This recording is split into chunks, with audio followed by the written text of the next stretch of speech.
sort of come through the last game of the last chance qualifier, and then you just roll through grands in a way that maybe people aren't expecting you to. And look, I had things to say about this trio, right? You know, I was asking the question of Chino after their group stage where they didn't qualify. I said, Chino, was it really worth, you know, dropping Pink and Nebs if you're not even going to be able to make it to the grands now? He has shut me right up, right? Because they have been unbelievable yesterday. Of course, you know, to harness my inner Roy Keane here, that's their job, you know, you're uncon mass medals, right? Of course you should be doing good.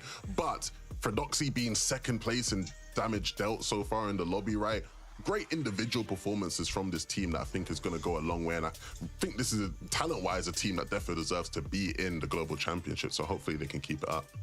And obviously, Levin, we're very excited to see them doing well, because another trio that's doing well in 7th spot are Pink, Nebs and Kiro. Yes. And obviously, a bit of a rivalry brewing between Pink and his ex-teammate Chino.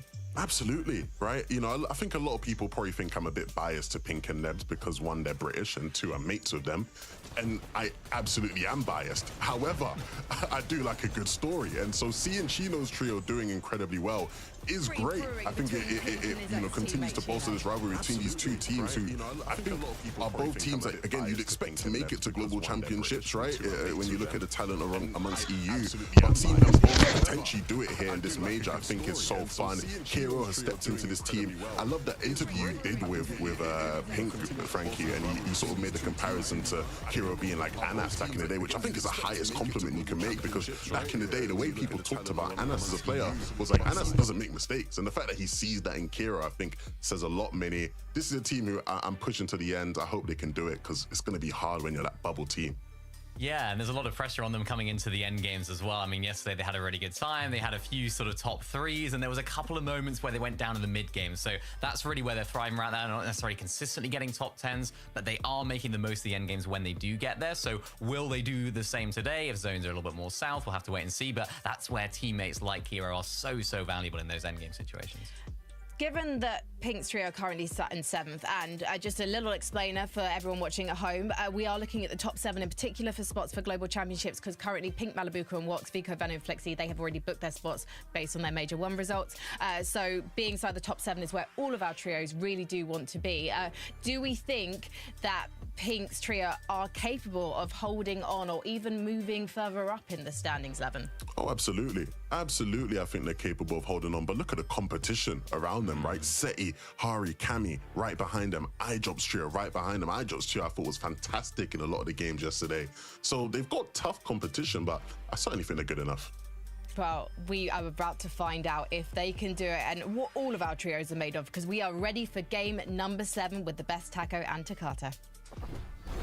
It's the starting point of day 2, and with match 7 on the horizon here at Takata, all of these teams essentially revving up their engines because everybody wants to try and cement their position on that leaderboard. And they're probably even hoping that Malabuka's team, Veno's team, that they stay inside of that pocket, because extending the leaderboard out to that 7th place position would be a nice feature.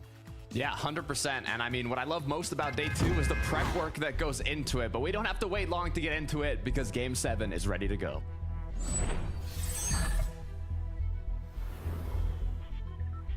And now all of our teams prepared. They've had that night to review. They've had a chance to analyze and assess, figure out what could be better, what didn't go their way. Aside from just the zones, it's not the only feature. It can definitely play a big part here, but these teams and the map in general has definitely shifted Takata. 100%. And speaking about a shift, Tayson no longer dropping on the Crime City side of the map, now actually contesting Kappa Kappa. Now, I said contesting because according to the drop map, I mean, Hootie, Dexy, and Artist are also landing around here, but it seems that that is not going to be the case. But hold on, pause that thought, because it looks like Vico, Veno, and Flixi, they're not even going for the third party. They are directly contesting Lone Wolf against the #1 trio from day 1, Ping, Wox, Malabuka.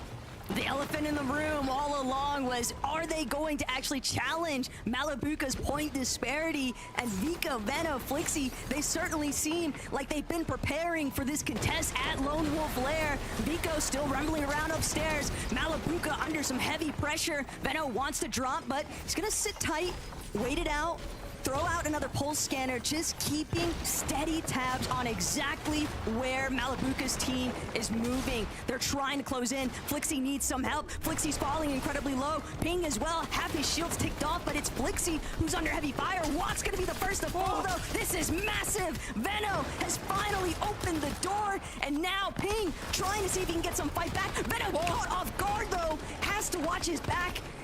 And finally, it seems like the conclusion is going to pivot entirely into Veno, Vico, and Flixie's direction.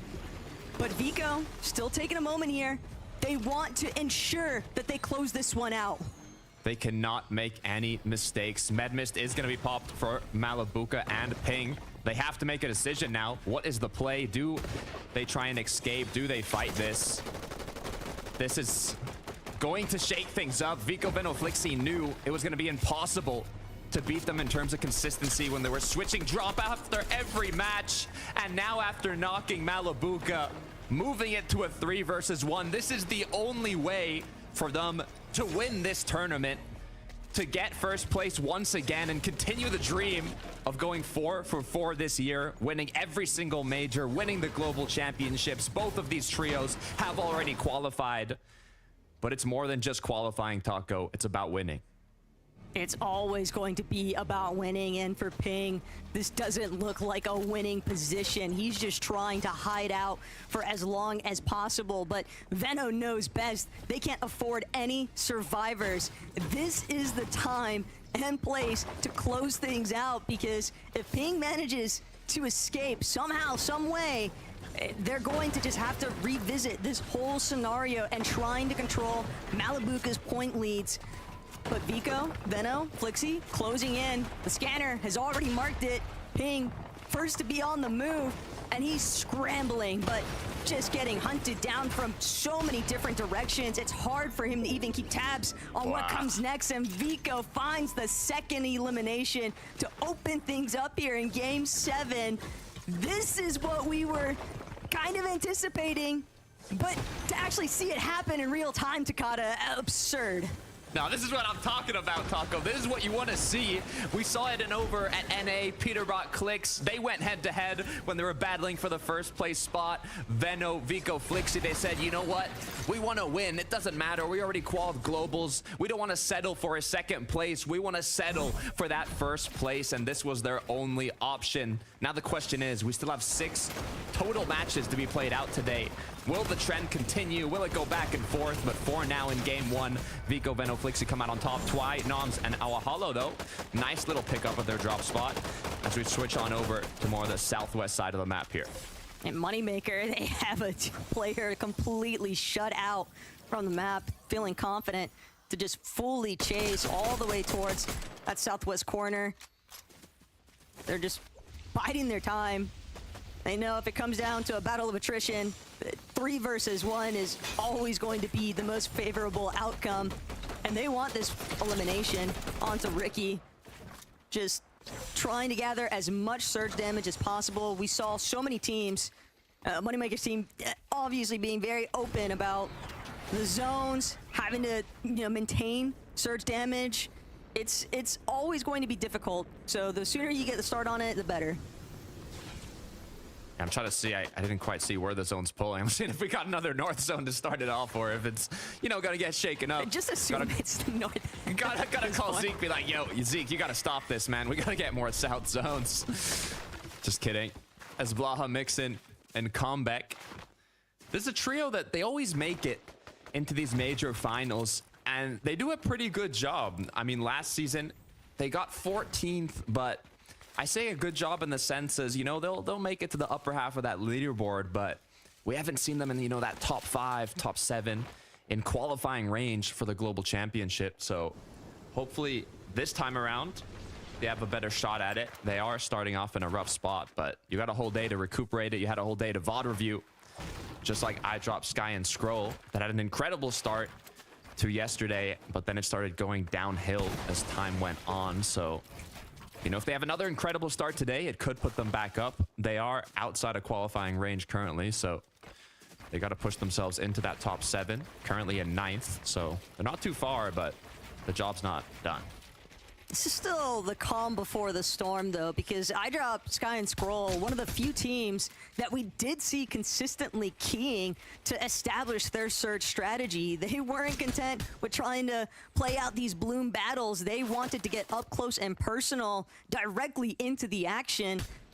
Only this time, it appears as if Sky maybe taking a page out of some of those other, or the majority of the lobby's books. If you can't beat them, join them mentality.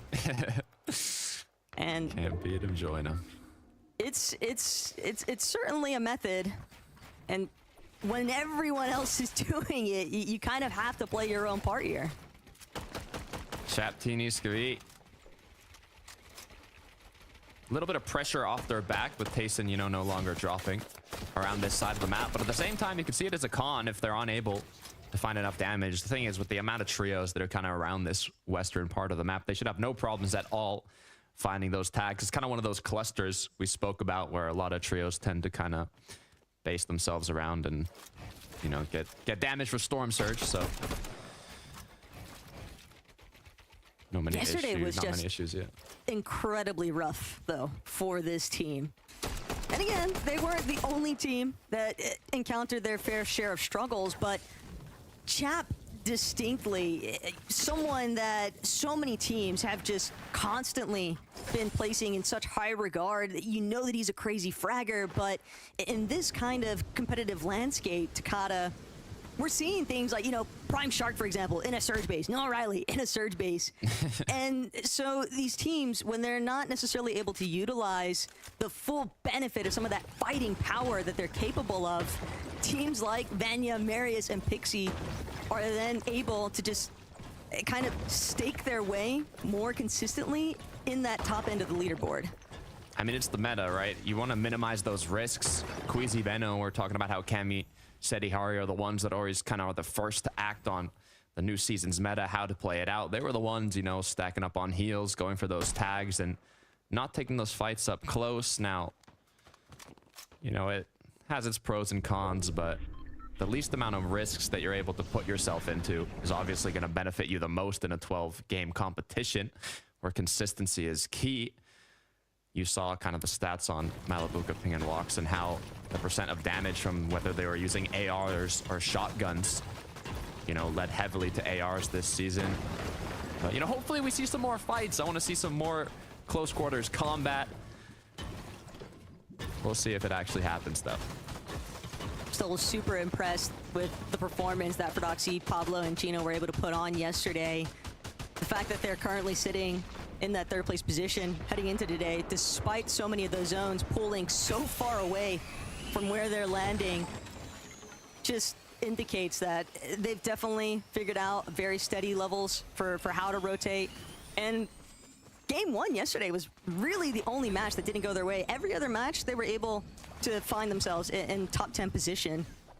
And that kind of consistency is really going to take you the extra mile when you are looking for those opportunities to just stay inside of the leaderboard top 5, top 7. I'm curious now how well, you know, the trios that were second, third, and fourth maybe are going to perform. The Vanya, Pablo, the Queasy. Now that Malabuka's out of the game with 0 points, how much of that gap is actually going to be closed? They were over, what, like 130 points difference from second place. So if all those trios kind of in that top 7, like you were mentioning, can do a good job here, it's going to get interesting. Such a familiar sight, though, at Rolling Blossoms Farm and the Bermuda Triangle. Classic exchanges right now. Thomas HD continuing to build his way up on the Kinch leaderboard for the damage position. Hey, it is definitely stats. impressive, though. It's impressive how accurate you can be, but they're willing to sit tight for right now. Pink Hero and Nevs, though, right on that border line of qualifying to the Global Championship. 7th place right now, going into this match, 283 points. I like the way they look, and they either had like really good games or kind of mid games. I mean, Devin was talking about they got like third, second, but then the games they didn't make it far in the late game, 19th, 11th, 14th. So hopefully they can kind of get that consistency going here in day 2, but it looks like so far at Demon's Dojo, it's quite silent. So many teams still trying to just figure out where exactly they want to actually head first. Seti, Cammy, and Hari. You know, there were definitely some expressed frustrations from Seti last night on socials. And it's always going to be an understandable position. You know, us as spectators, we just get to enjoy every element that's involved with competitive play. But I know for the players, it can always be a little bit of a sticky situation at times. Still, this is such a seasoned veteran trio, Takada. It's hard-pressed to believe that they wouldn't be able to overcome and climb into that threshold of the leaderboard to find their global championship spot.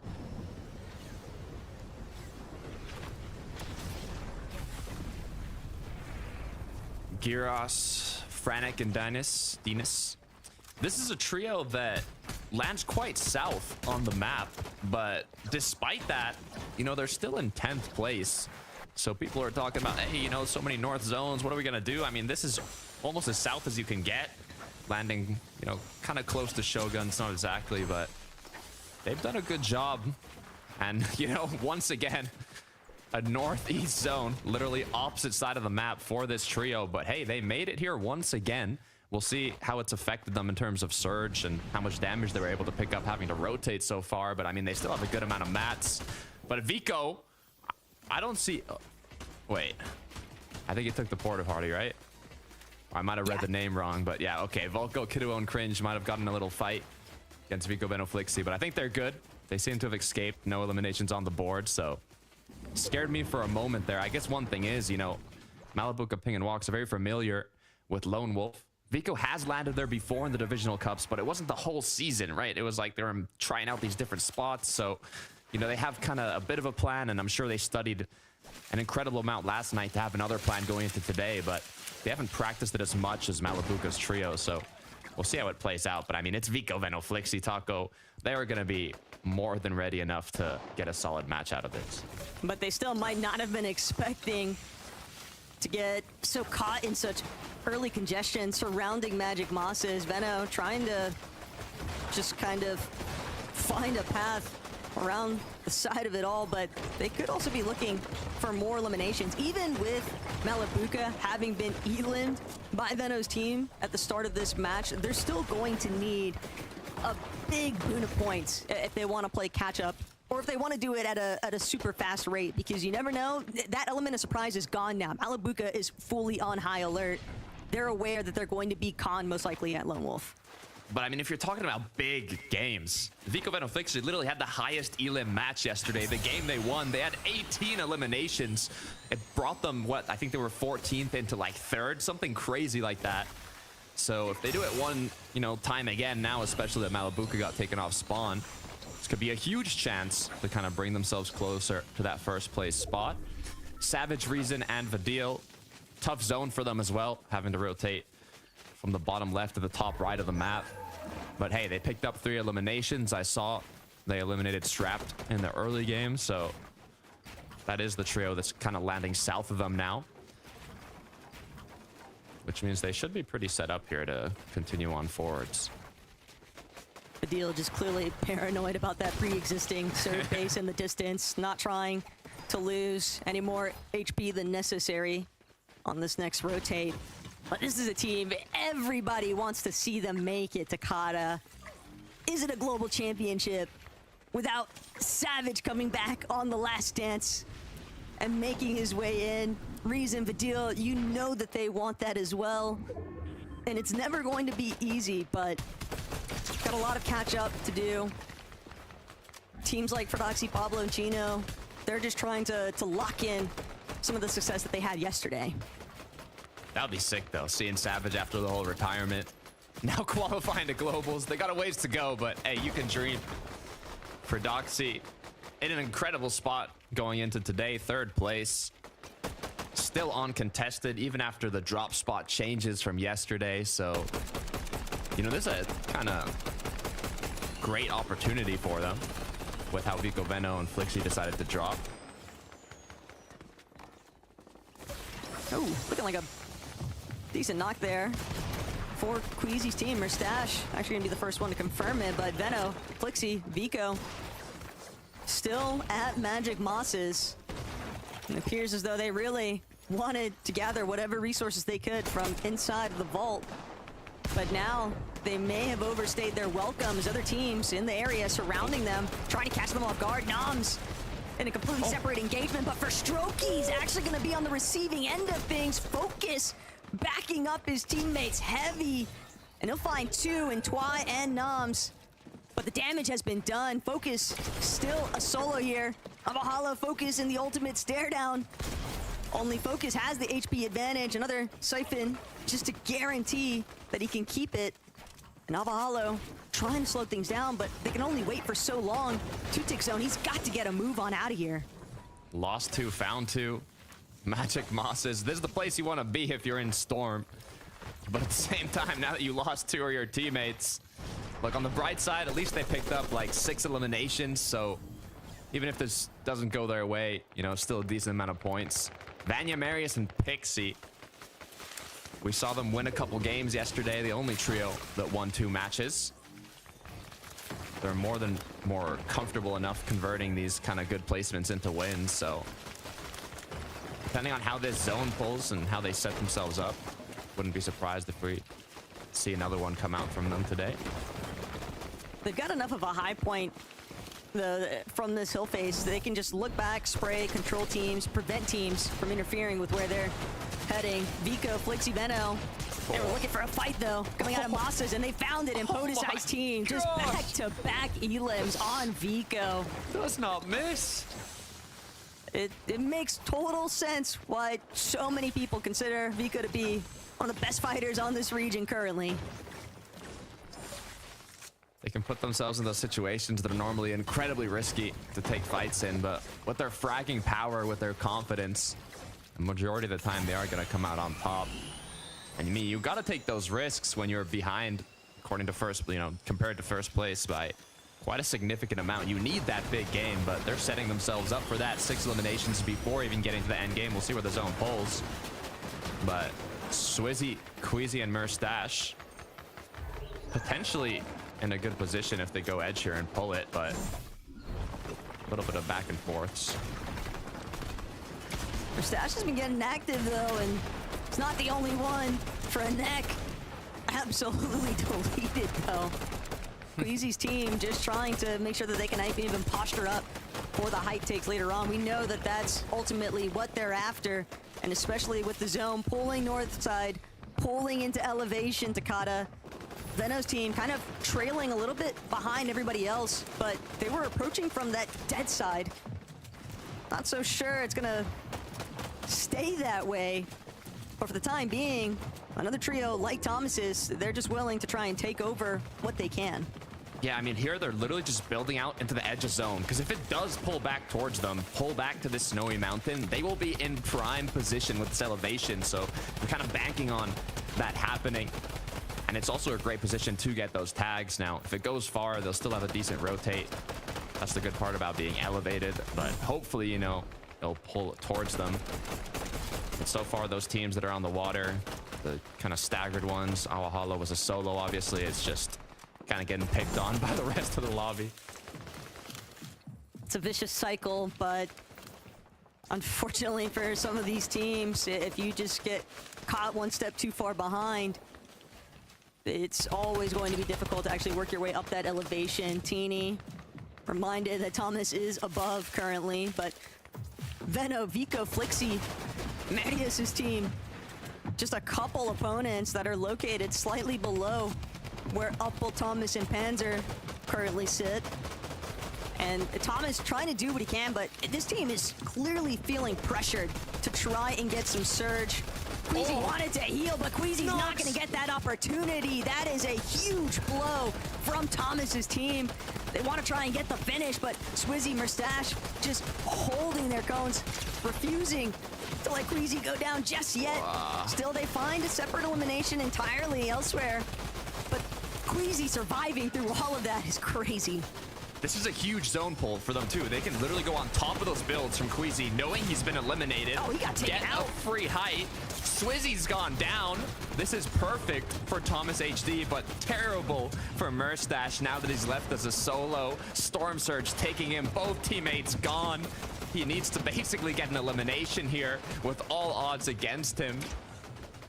Way too many factors against him. 210 below the damage threshold as a solo. Doesn't even have any shield potions, but he makes it work anyway. Merstash, big elimination onto Teeny, and that's the lifeline he needed. Now has an opportunity to find even more Surge. He's still sitting just below, but talk about a clutch up. Merstash just fully online, or as much as he can be. Vico, Flixie, Veno have just creeped their way up onto this high ground, though, Takata, and they're looking to possibly even make a connection towards the island if the zone permits. This is interesting. I'm wondering, were they always on height on top of Thomas, or did they end up taking it? But either way, they're in prime position here. We'll see where it pulls, and it pulls, I mean, potentially around the island. They can conserve a lot of mats if they choose so.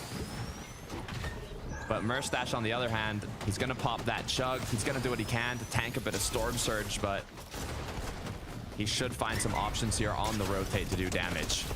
Oh, he's just going to play spoiler for Marius's team instead, catching him out, edits him down, and the floor just melting away from Marius. Nowhere left to run, but Merstash has done the impossible, it seems like.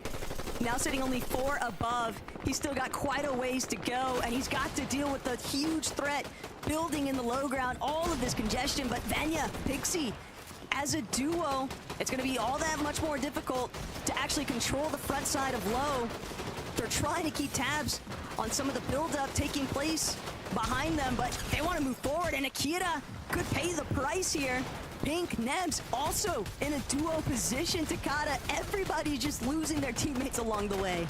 A lot of duos this time around. I do see 2 trios, though. Savage being one of them, as they got to be careful. The whole trio has been cracked. Luckily enough, not a single one has been knocked yet. Demus right beside them, knocking on their door. Full trio as well. As now the focus is, where's this zone gonna pull? Unfortunately for Vrico Venoflixi, not back to the island. It's going to pump power. As now these players have to rotate far. Going around the edge of the zone here can be crucial. Thomas, though, content with their current low ground position. They've got a little bit of frontside control. They're just trying to stay ahead, but they need a refresh. They're running so low on material. They can see all the commotion, and they've also got a fresh trio directly above them. Seti, Hari, Cammy. That could be a real threat. Thomas' team isn't careful, and Vanya, he's just trying to stay up. Yasin gonna be the victim here. You're not trapped. Vanya still making sure that he can actually break through here. And despite all odds, the double chug will build him a couple more placements potentially, because the lobby is just clearing out so fast. How is he still up? Vanya shouldn't be up right now, but he's continuing to go on in zone. Almost out of material. 6 builds left. It's all on wood. The Chug Jug is going to be popped. Recuperate a bit more of that. Take the med mist from the opponents while he chugs, but he gets taken down. Vico Venoflixi continuing to maintain height. Not only did they take down the #1 trio going into this match, they want to close it out as well. Chino left alone. Back a zone, only 33 HP. Seconds away from getting eliminated as he gets stuck and taken down. And Vico, Flixie, Veno, they're just continuing to maintain overhead.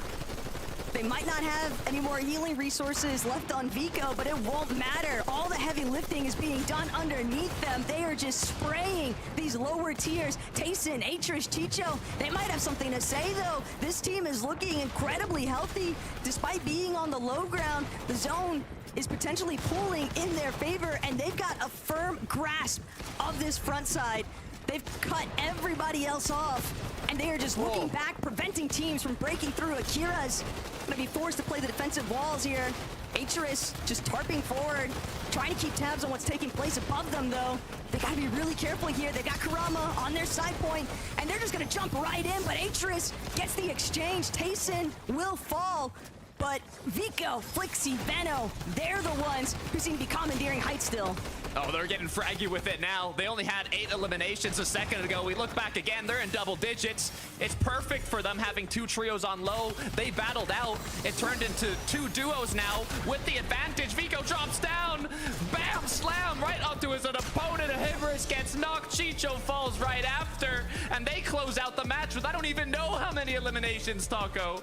Yeah, swing and a miss initially there for Vico, but he still found the Grand Slam with the Victory Royale here in Game 7. And this is exactly what they have to do, Takada. It's one thing to eliminate Pingwox and Malabuka off spawn. It's another to then convert that into a winning position. And by doing so, they are cutting the gap significantly for that leaderboard.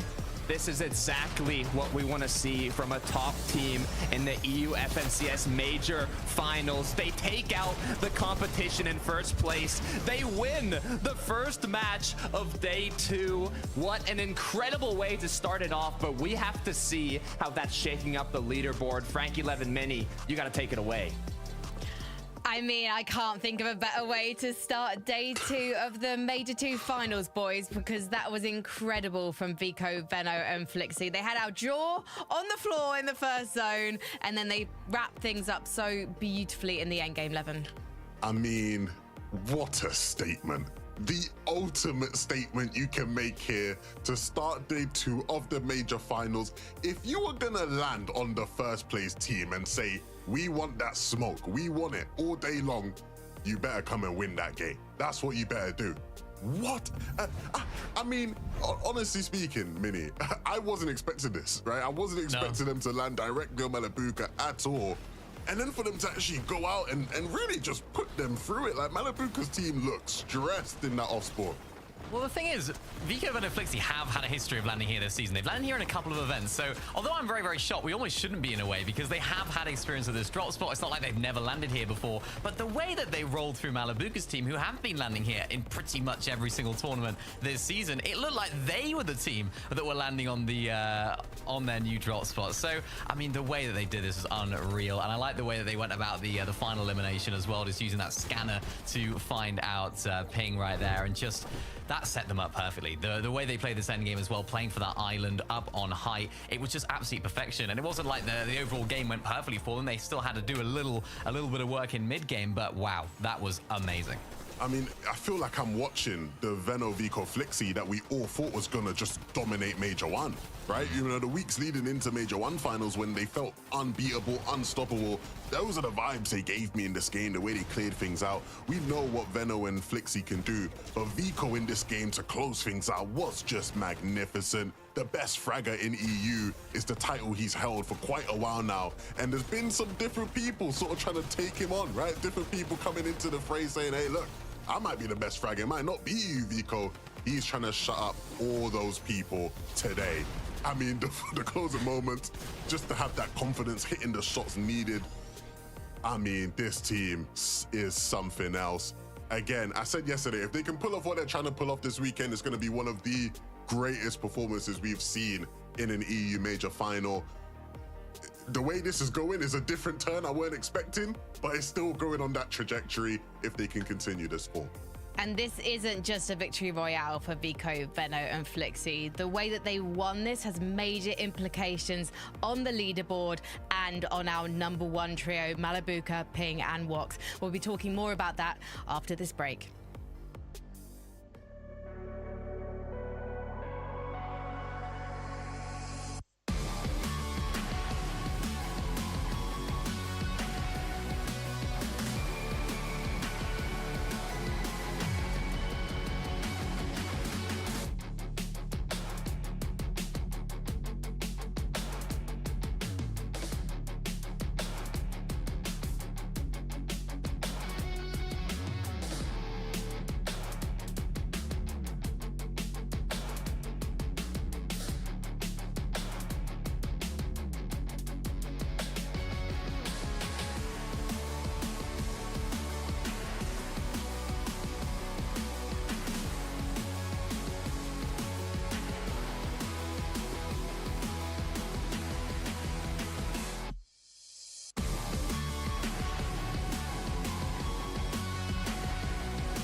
It is Championship Sunday of FNCS Europe Major 2, and we've started with an absolute barnstormer. And in fact, we should really take a look at the leaderboard first of all before we discuss what happened in Game 7, because there were huge implications. Vico, Veno, and Flixie White, our leaderboard toppers, Wox, Malabuka, and Ping at Lone Wolf Lair to start off the game, and then they went and took the victory royale, which means there's just 17 points separating these teams now. There's two questions. The first one being for you, Mini Miner. What does this mean for Mali's team? Do you think that they're going to have a bit of a mental block? They're going to have the shadow of Veno on their backs going forward?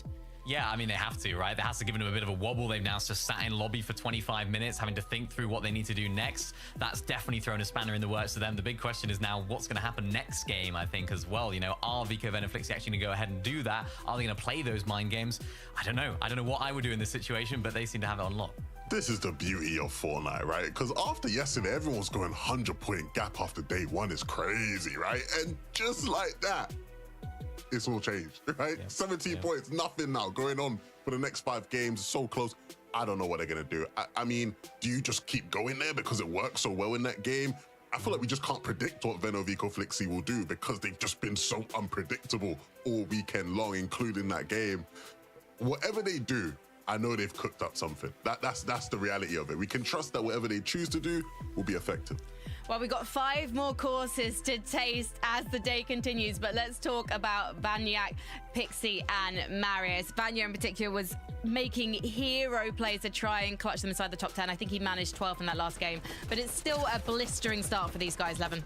Yeah, absolutely. I mean, you look at these guys, and again, they were a team that I feel like just goes under the radar. It's just a very, very good team here in EU. I remember back in the day when Vanya used to play and compete in EU in duos, you know, he was always a top talented player. We were always like, if he could get some tier 1 teammates with him, he's gonna shine. And obviously he played with Swizzy, finally picked up an FNCS win. And in this 2 team, he's got Marius and Pixie with him. Marius very unfortunate there to get taken down by Mustache. But, you know, when you have Marius and Pixie alongside, you know, a player like Vanya, you know, they're always destined for great things. How he survived here, Mini, was mental. I thought he was 100% going down, and he just managed to just stay alive, clutch out some extra placement points. Yeah, we spoke about it a lot last major as well with Queasy, Swizzy, and Mustache about how these important solo clutches can have a big impact, because these guys now need to keep up with the top end of the leaderboard if they want any chance of winning this FNCS. So those sort of performances are so important, especially now if Vico, Ven, and Flixie are going to be landing in different places. Maybe they're going to continue landing on Malabuka. That could swing either way, so they need to keep in that top 3. Tayson, Chris, and Chicho, we didn't get to see much of a big performance from them yesterday. However, their fortunes did start to improve over the first 6 games. And now I feel like we've seen the best from them yet after they switched their drop spot to Kappa Kappa, Mini Miner. Yeah, well, they switched their drop spot midway through yesterday. They found a lot of success now there at Kappa Kappa. I think they were uncontested in that game as well, Levin. So a lot, it seems to be going their way right now. And this is the sort of performance that we expect to see from a team like Tayson, Chicho, and Haris. We know how good Chicho and Haris are. We know how good Tayson can be in these high-pressure situations. We just didn't get to see it for half of yesterday. And now they're sneakily coming up into that top 8. Could they be a Globals qualification? We'll have to see. If they keep this up, absolutely. Their form since switching to Kappa has been so strong. It sometimes feels wrong, like talking about competitive Fortnite EU, like the top level of it, not mentioning Tayson. So I'm glad to see their team picking up a bit of form, and maybe they will push their way in and call for Globals. This is what we want to see, guys. A hotly contested day 2. So let's head to game 8 now with Taco and Takata. Thank you, Frankie. Look, to set the stage, there was a 142-point difference from Veno's trio and Malabuka's trio going into game 1 today. Now there's just a 17-point difference after 1 match. The issue is, Taco, if they keep contesting each other, it might go back and forth. It could go back and forth, but if we play back the flashbacks from the DIP finals in week 5, that's something that I think Veno is more than willing to stake and wait and like try to, you know, take his chances with in comparison to Malabuka's team. But they had that entire match to sit out, right? So surely they're thinking about if they get contested again off spawn, how are we going to actually tackle that fight? Yeah, I mean, this might be a minor factor too, but if you get elimed off spawn, you got like 23 minutes, what, maybe you're in creative doing 1v1 something. Vico Veno Flixi just got like a 15 elim win. I mean, that's gonna boost up your confidence, boost up your energy, and I didn't see Vico missing any shots, so I mean, they're gonna be going in on fire for this off-spawn engagement. Once again, if that's what they decide to do, right? We saw them switch things up, but to be honest, I think it's what's gonna happen. We don't have to wait long. The 8th game is ready to go.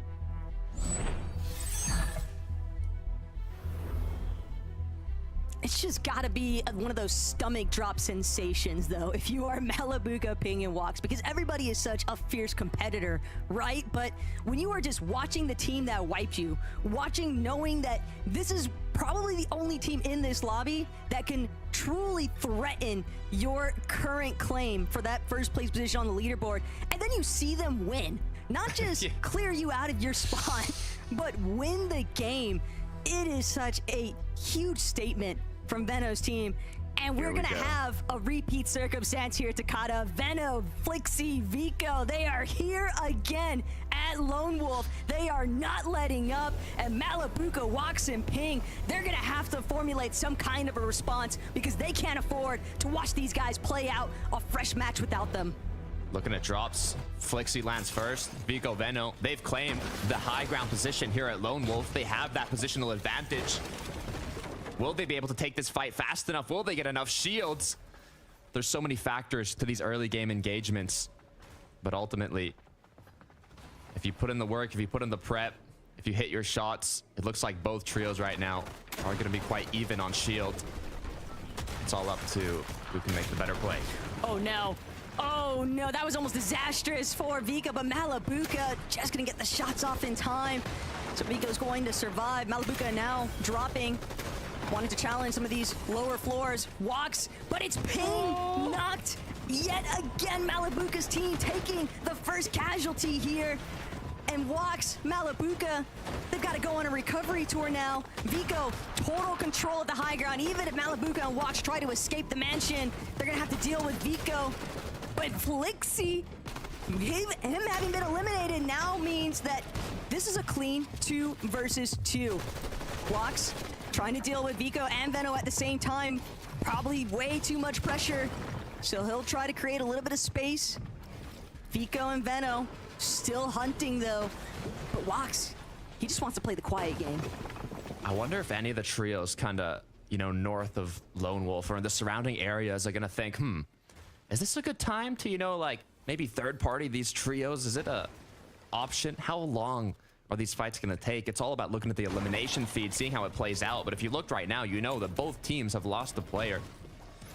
And right now it looks like Vico Veno actually don't have the superior position. They're going to farm match. They're doing what they can, but might even potentially try and bring back Flixi.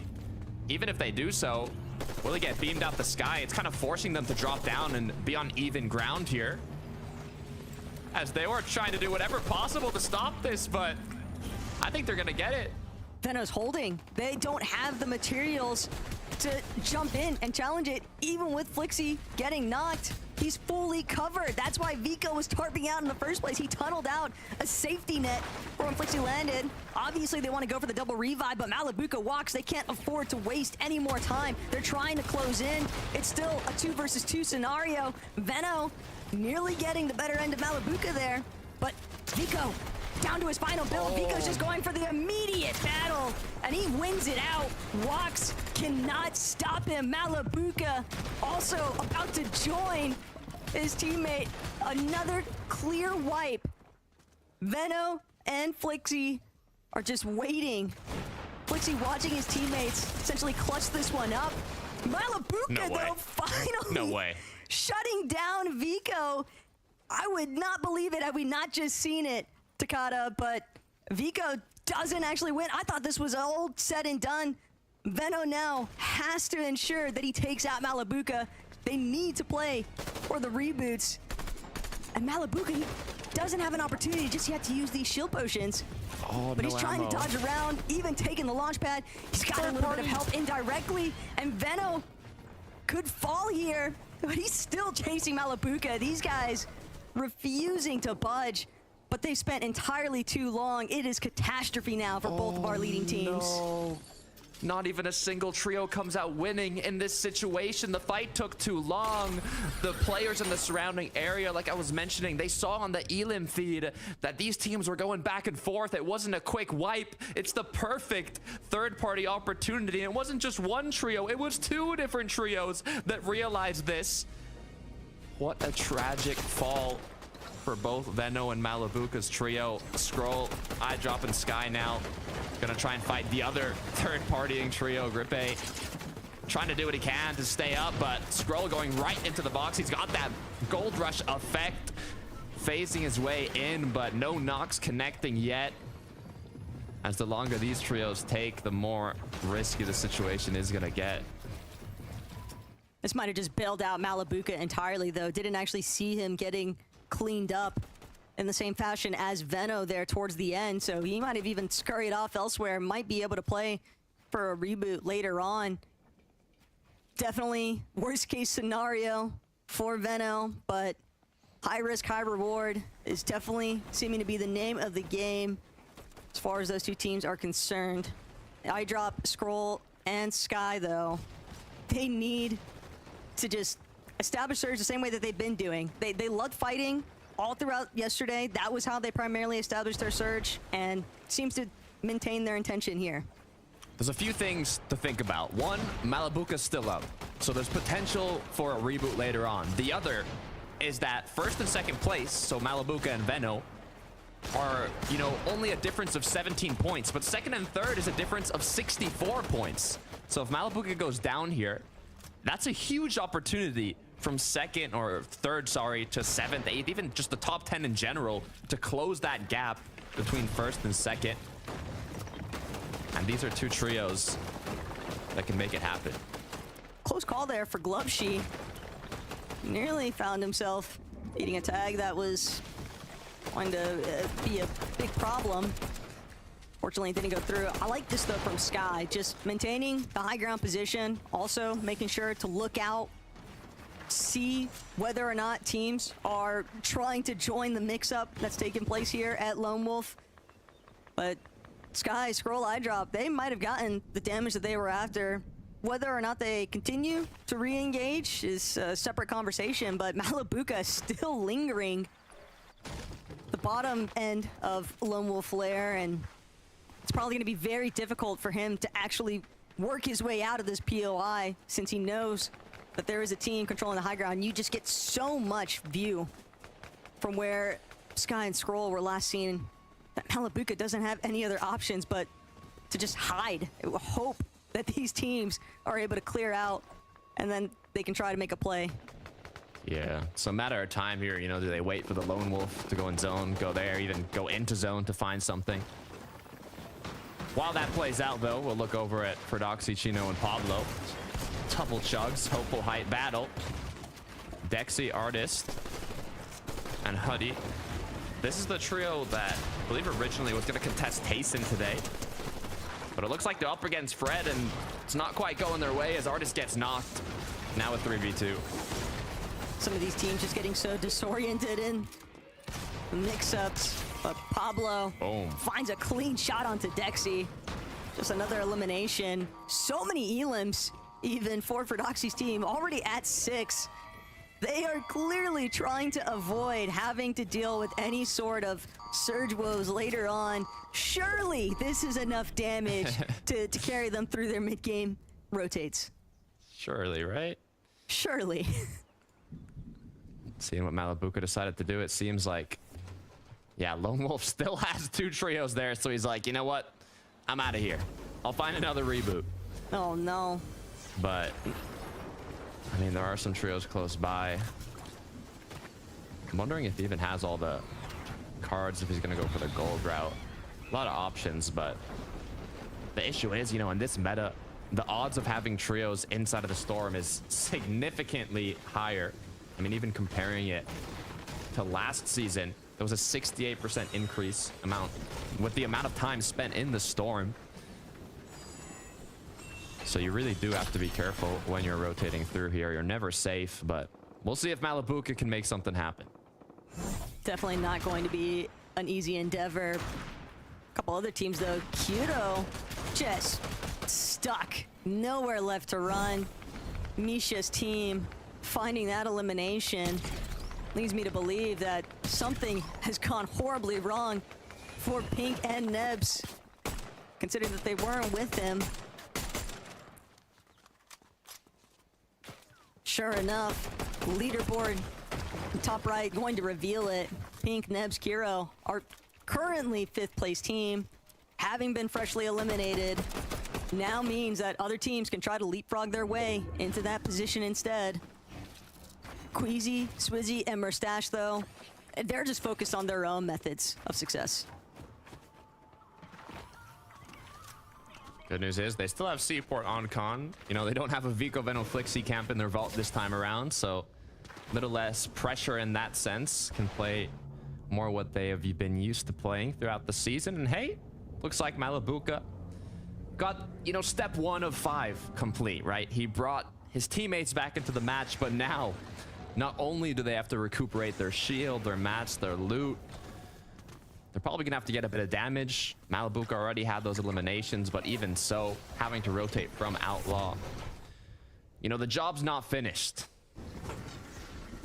They're definitely going to have to spend some time looking to build back up from their starting point. And yeah, it's always going to be difficult, but when you play for the reboot, you're also letting everybody else in the area know, including teams that may be struggling for surge along the way. And Malabuka just trying to get out as quickly as possible. Walks looking for whatever whites he can find. They are just so split currently. What I don't like here is if the opposing trio chooses to take that geyser and find, you know, one of the players caught off guard. If they see Walks in the shoreline, all 3 of them land on him. You know, there's quite a risk there, but saw a little bit of what happened to Demon's Dojo. Vanya Maris and Pixie, this could be a big game for them. They're the closest to 2nd place, sitting in 3rd. So Vico's already gone. If Malabuka doesn't make out of zone here, this is the trio that has a big opportunity to make it in. Actually, with the current points, including, you know, this match, 4th place alongside Pablo, Ferdoxy, and Shino there. So they're both really close.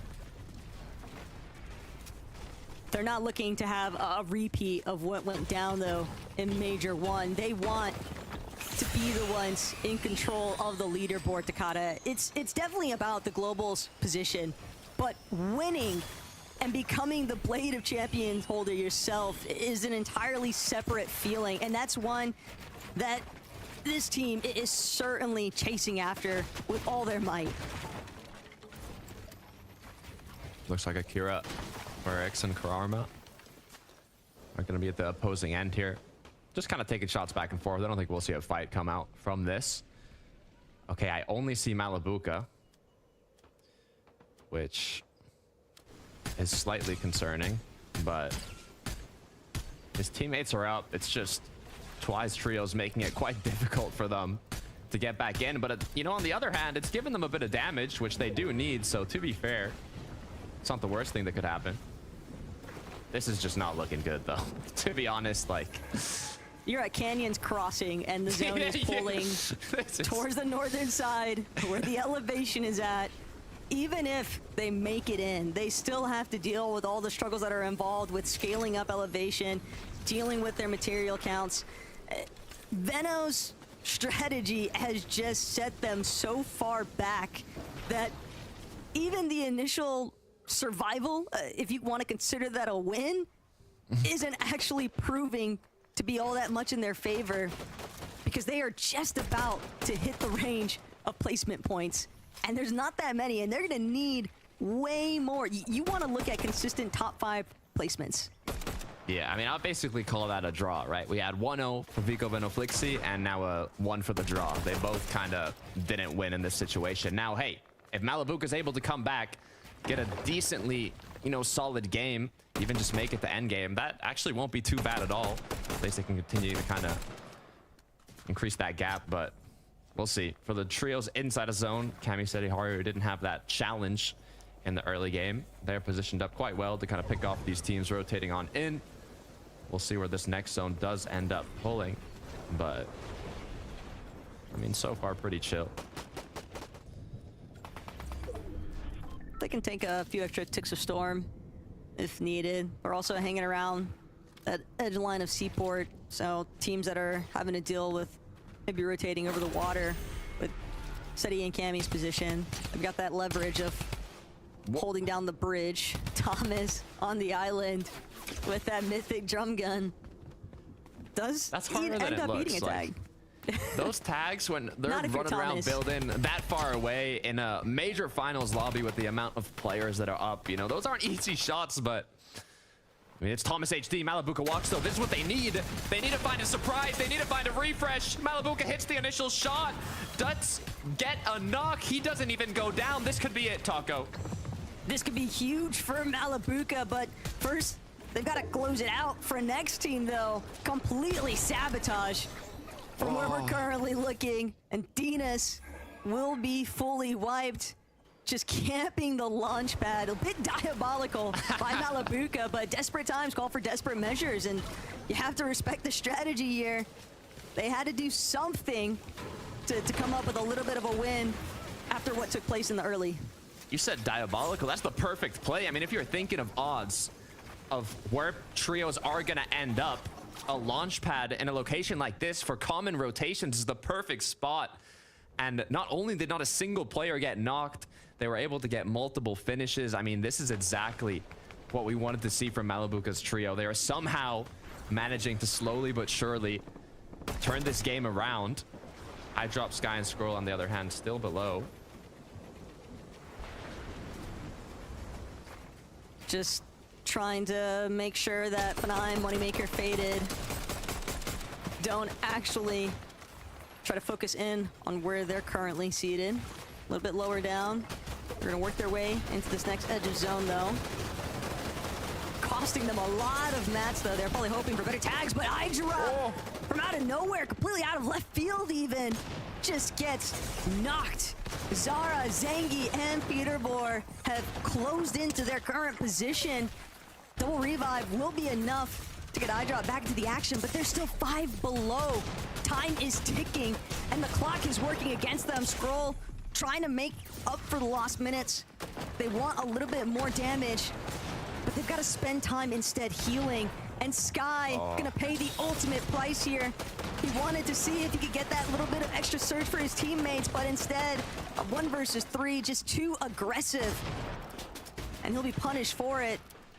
Zara and Zangi, likely another team that was also incredibly low on their surge, but now, Scroll, iDrop, they don't get a chance to think about it. They're gonna try to get some shots off, but with the armored van, it's gonna be very difficult, and Scroll still has to deal with all the teams ahead of him at Kappa Kappa. And they have to, make that rotation, right? Hey, at least we didn't get a full north zone. I mean, we're east here, but it's about mid-map, so not too bad, not too bad. Malabuka walks ping in the zone finally. 5 elims on the board now, and despite getting those eliminations, still only 55 above. But this is honestly more than they could even ask for with the amount of materials and loot that they have. Now it's just about keeping it up. They might not get the best zone position. They might not have a bunch of extra loot, but at least they are in the game.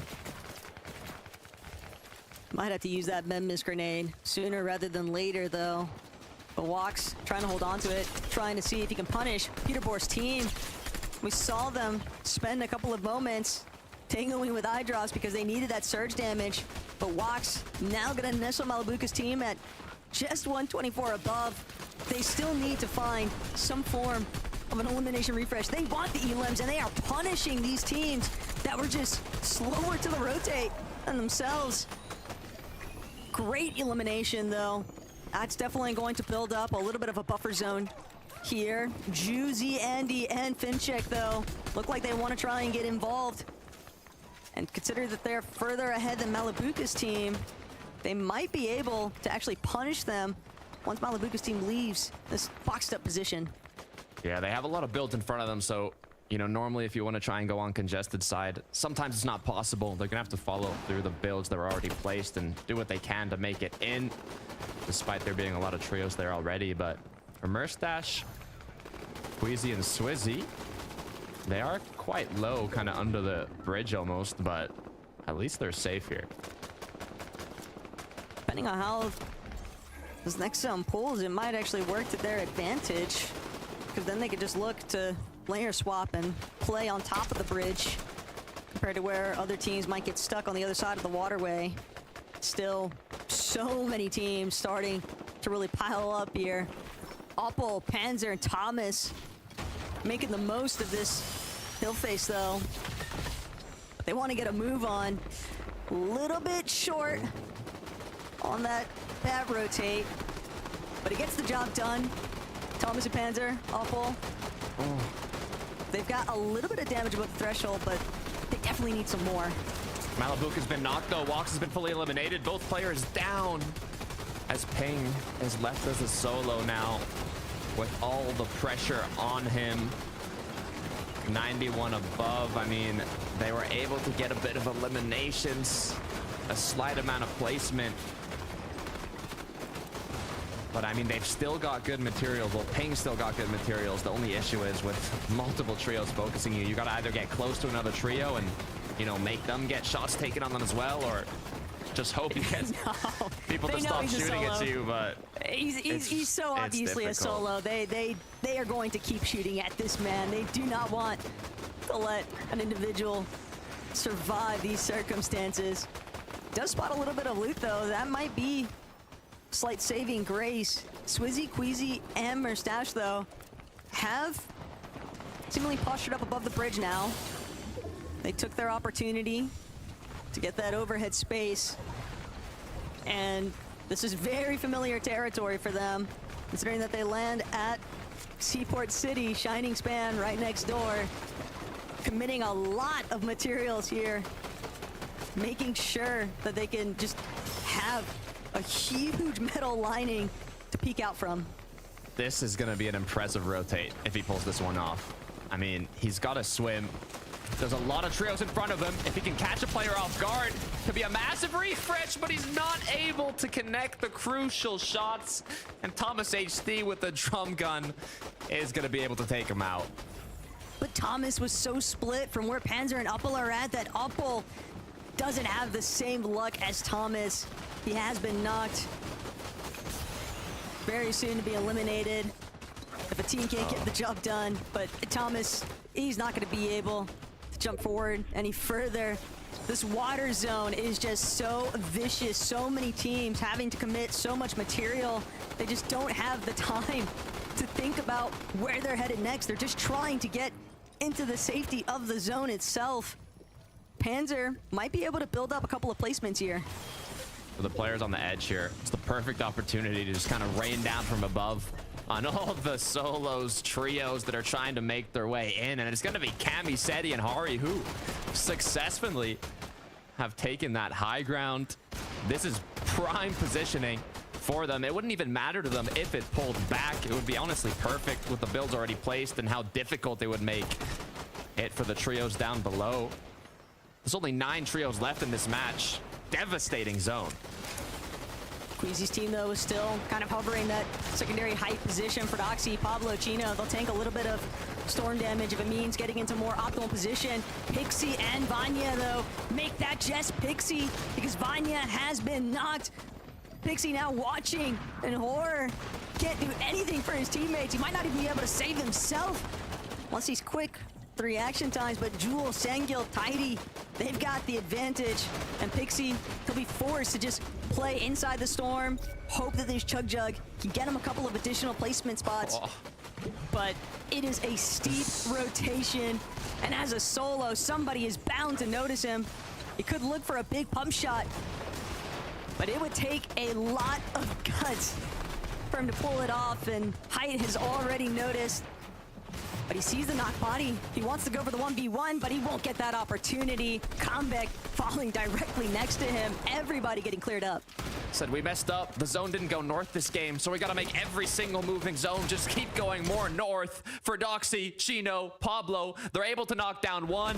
Big refresh to allow them to continue on forwards. Cami, Seti, Hari starting to drop down a little bit here. They could be running low on materials and potentially looking for a refresh, but every trio, every player down below on minimal materials, so little to work with. It's going to be all-out chaos. Mustache completely ran out of mats.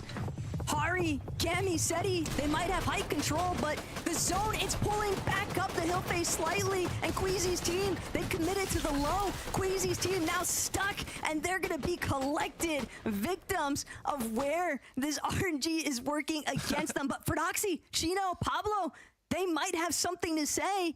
They might be able to steal this one away from Seti, Cammy, and Hari. And Fredoxy just narrowly peeking out. Pablo doesn't have any builds left, though. They're gonna have to fight their way through this one.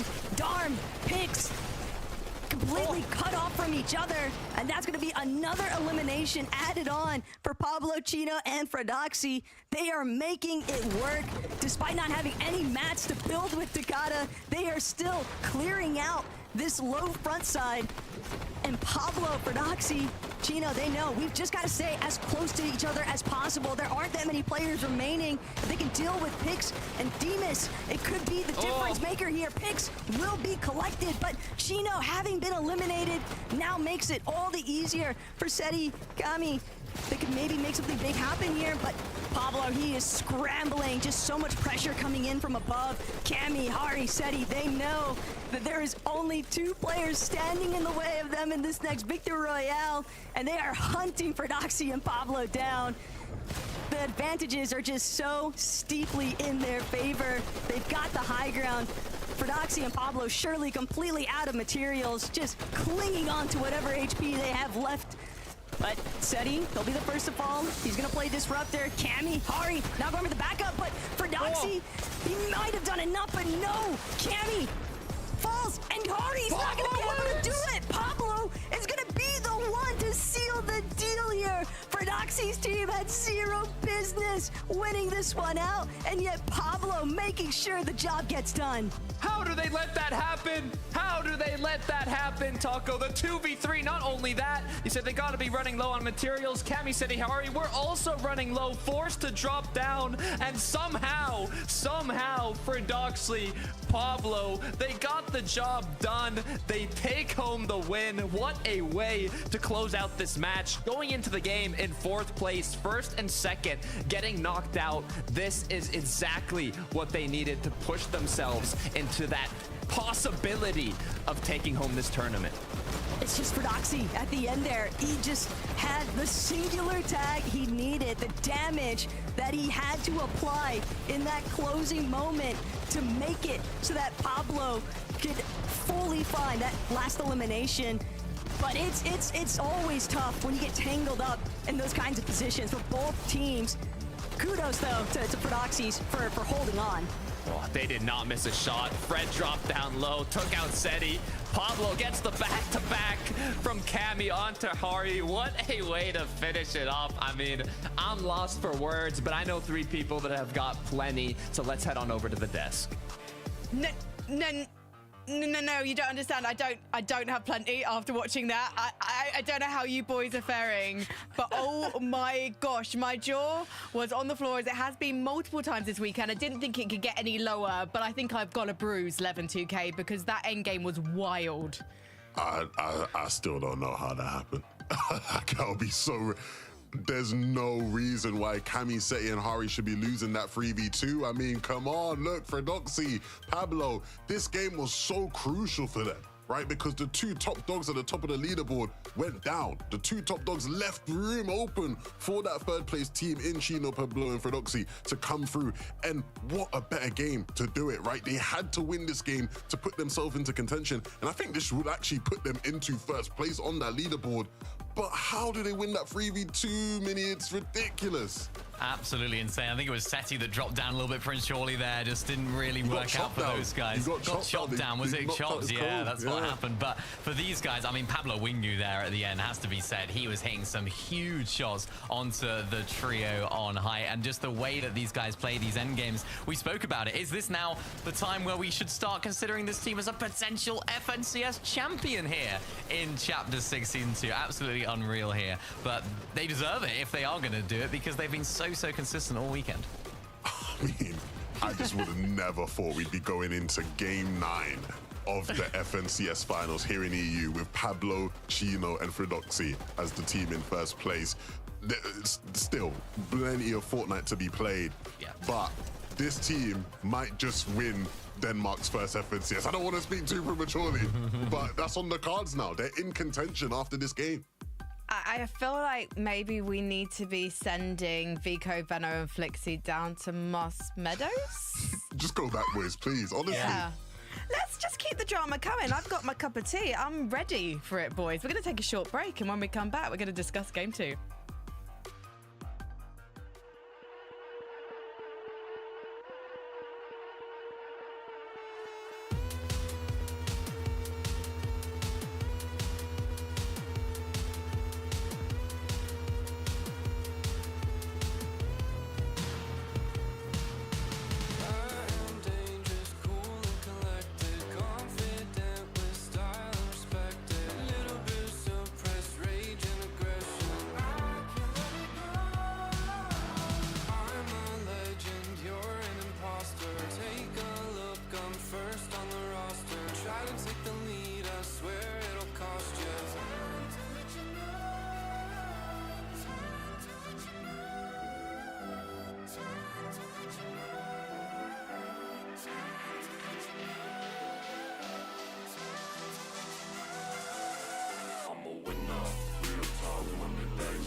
Guys, I didn't realize I booked multiple tickets to the cinema today because we are seeing picture after picture Mini Minor, and I've run out of popcorn. I mean, where do we even start with what happened in that last game? Because you can see in the standings, it's making so much of a difference. All of these trios trying to surprise each other now. And we're definitely surprised by the fact that Pablo, Fridoxy, and Chino are #1. They came from the last chance qualifiers, got Mars Meadows surprisingly uncontested, and now they're just doing everything they can with it to make a claim for global championships and the Blade of Champions.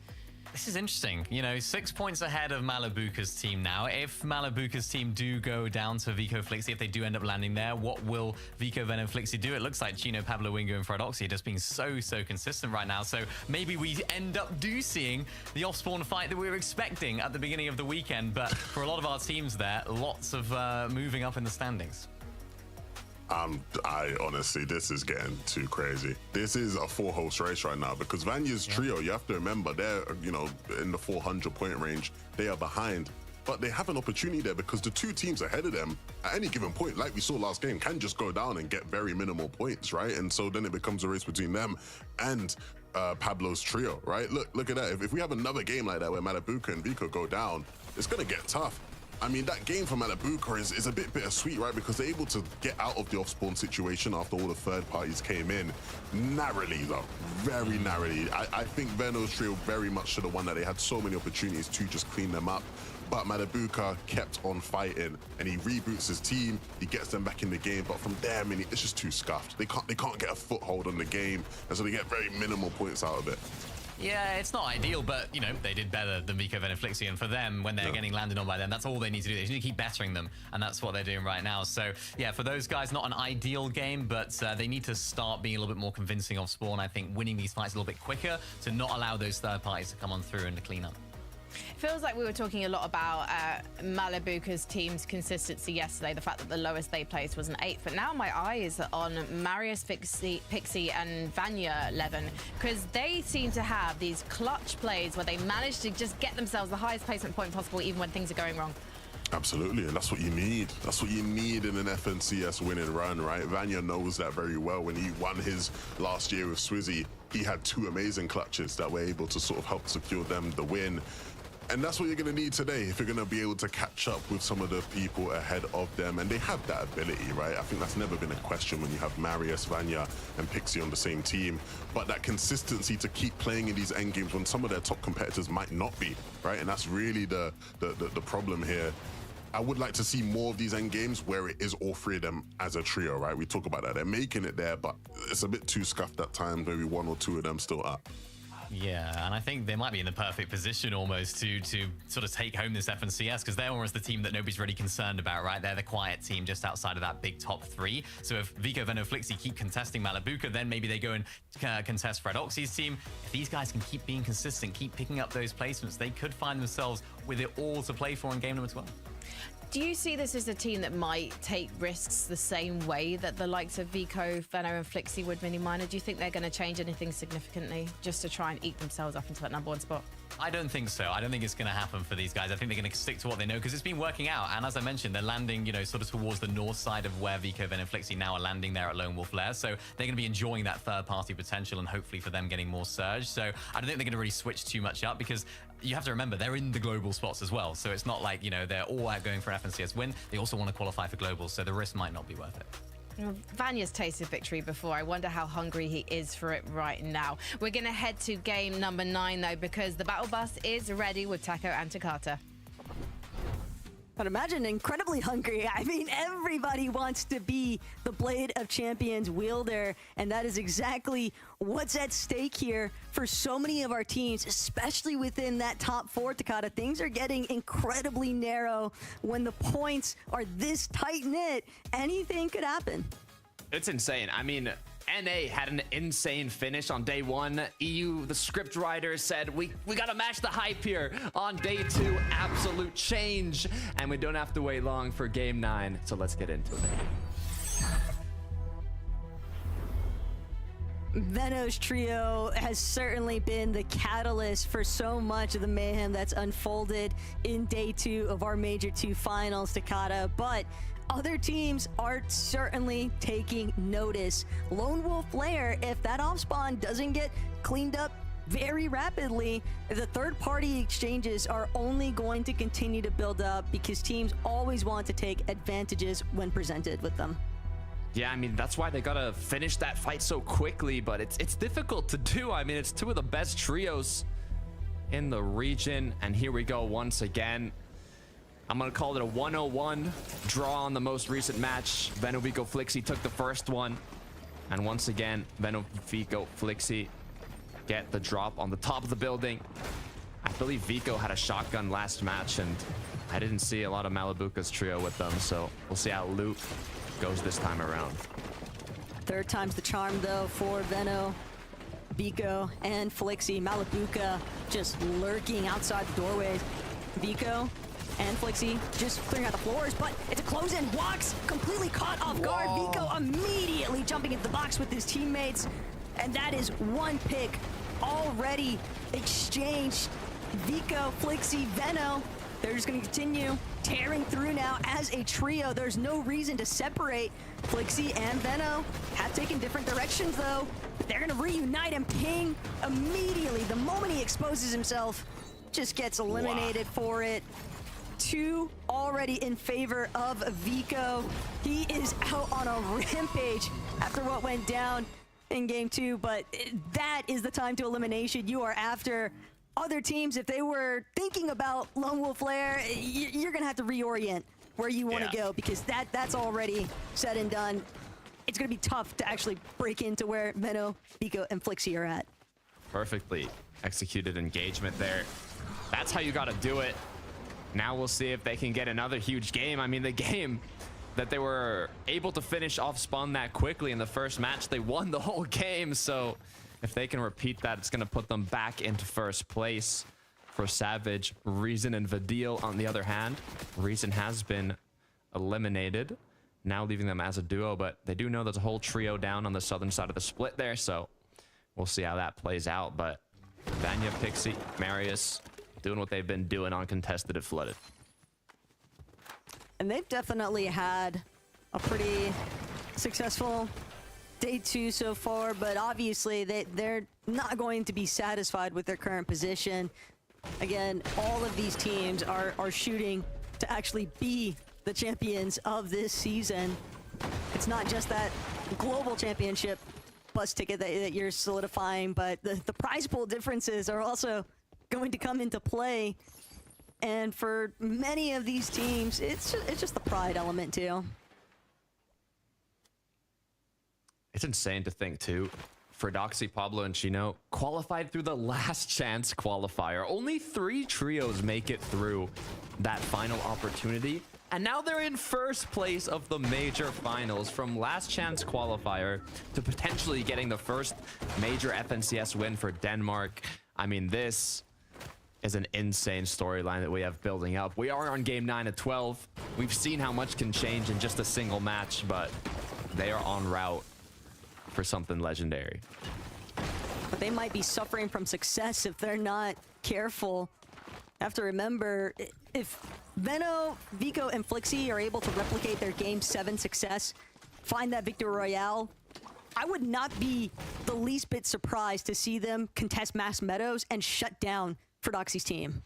That's what I was thinking. I was like, you know, they have been switching it up so much. Imagine we get to game 12, first and second is basically between Doxy and Veno. They just land Mass Meadows, no, and go for it.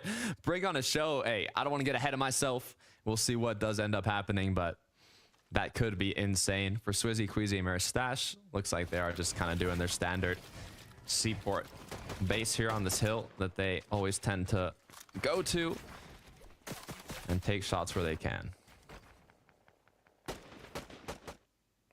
Just trying to keep heads up.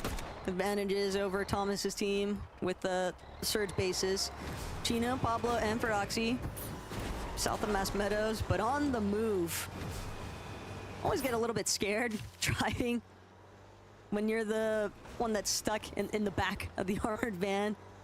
Maybe a little bit afraid if Doxy or Chino aren't good drivers that they're gonna send you flying from outside of that vehicle, but they just wanted the safety rotate. There's no one really around to prevent them from playing edge of zone, but they're willing to actually dip back into it because they want to go for the fight at Hopeful Heights.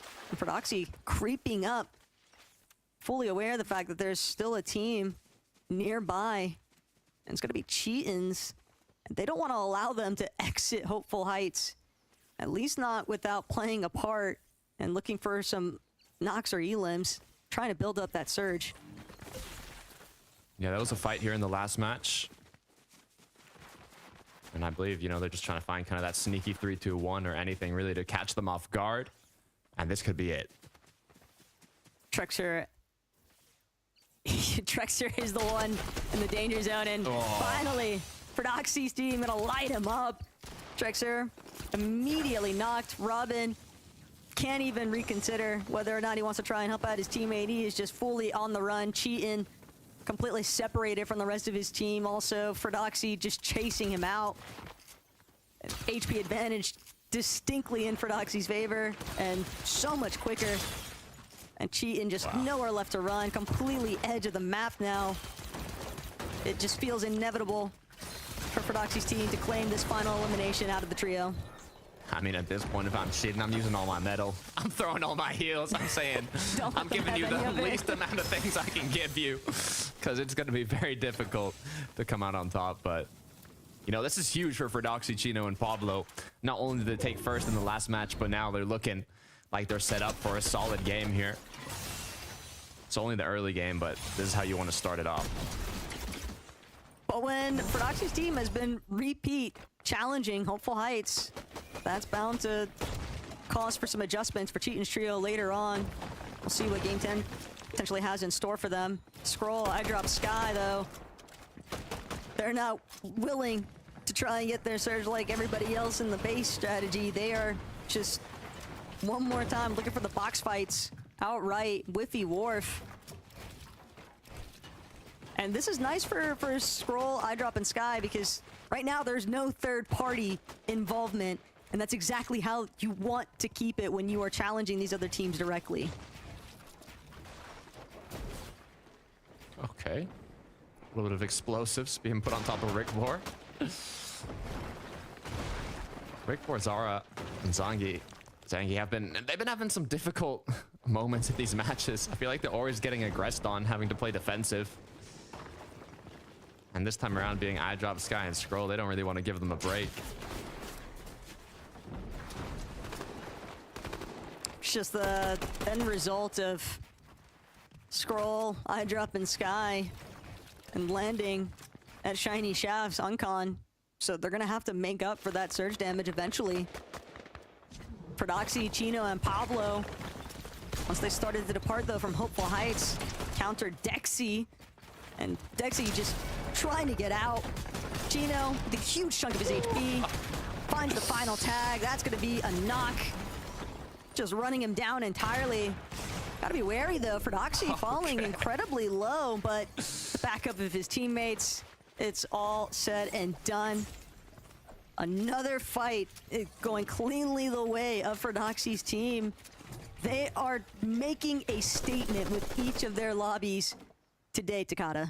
They really are. I mean, not only were they confident before, but now after that clutch against Kami, Seti, and Hari, they're on another level now. Just pushing trio after trio. You gotta say, okay, you know, now you can stop now, right? You got 6 eliminations, you're good.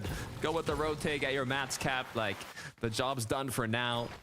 This is incredible for them, though. They are so set up in terms of points with the elims to just play as safely as they need to, get the best positioning they can. I'm excited to see how this match plays out for them. Thomas, Uppel, and Panzer had a rough game in the last match. They were looking for a good position, but Thomas ended up getting caught off guard, I believe, by Ping when he was playing as a solo. Kind of split up the trio, and they weren't able to get a lot of points. So we'll see if that changes this time around at Seaport. Got to have your eyes on, you know, where's Queasy at. But at the end of the day, all Thomas, Uppel, and Panzer really need to do is maintain that position inside of that top 7 threshold on the leaderboard. They're skirting the line, though, in 6th, heading into this lobby. And with so many teams close behind, they probably want to have a pretty standout performance to kind of just separate them from the rest of the pack.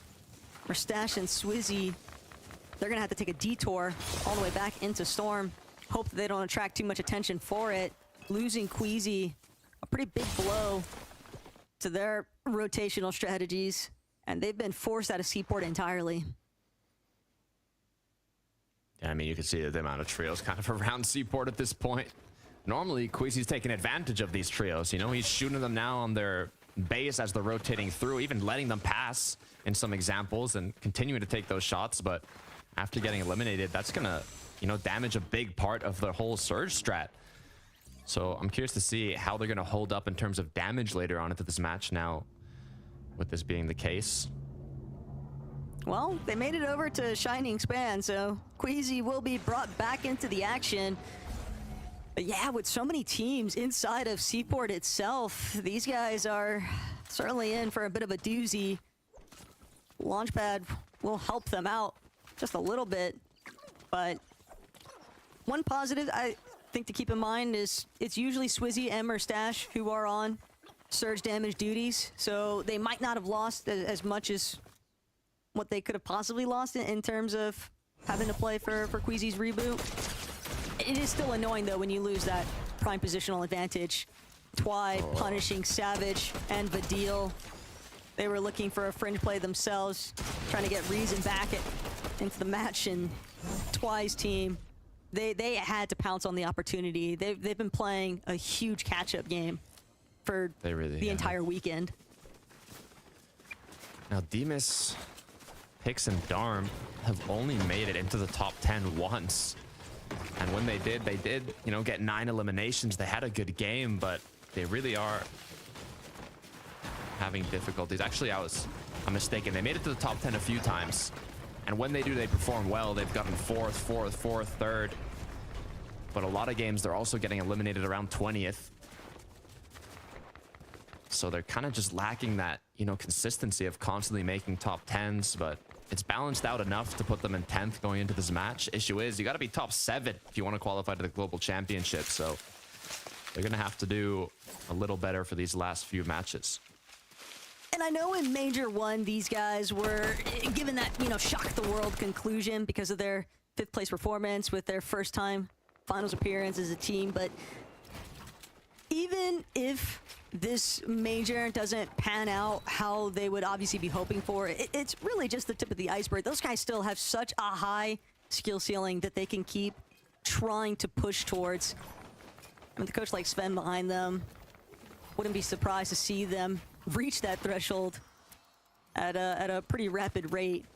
But teams like Cammy, Hardy, Seti, they already know what it takes to be in those winning positions.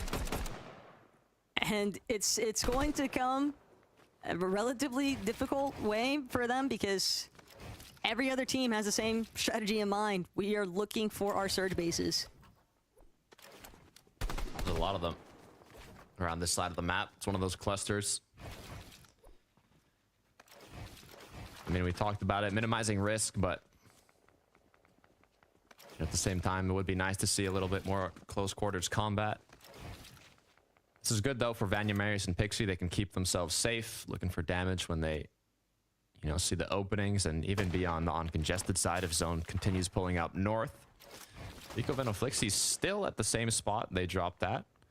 They did have Island spawn close to them as well, which is pretty nice.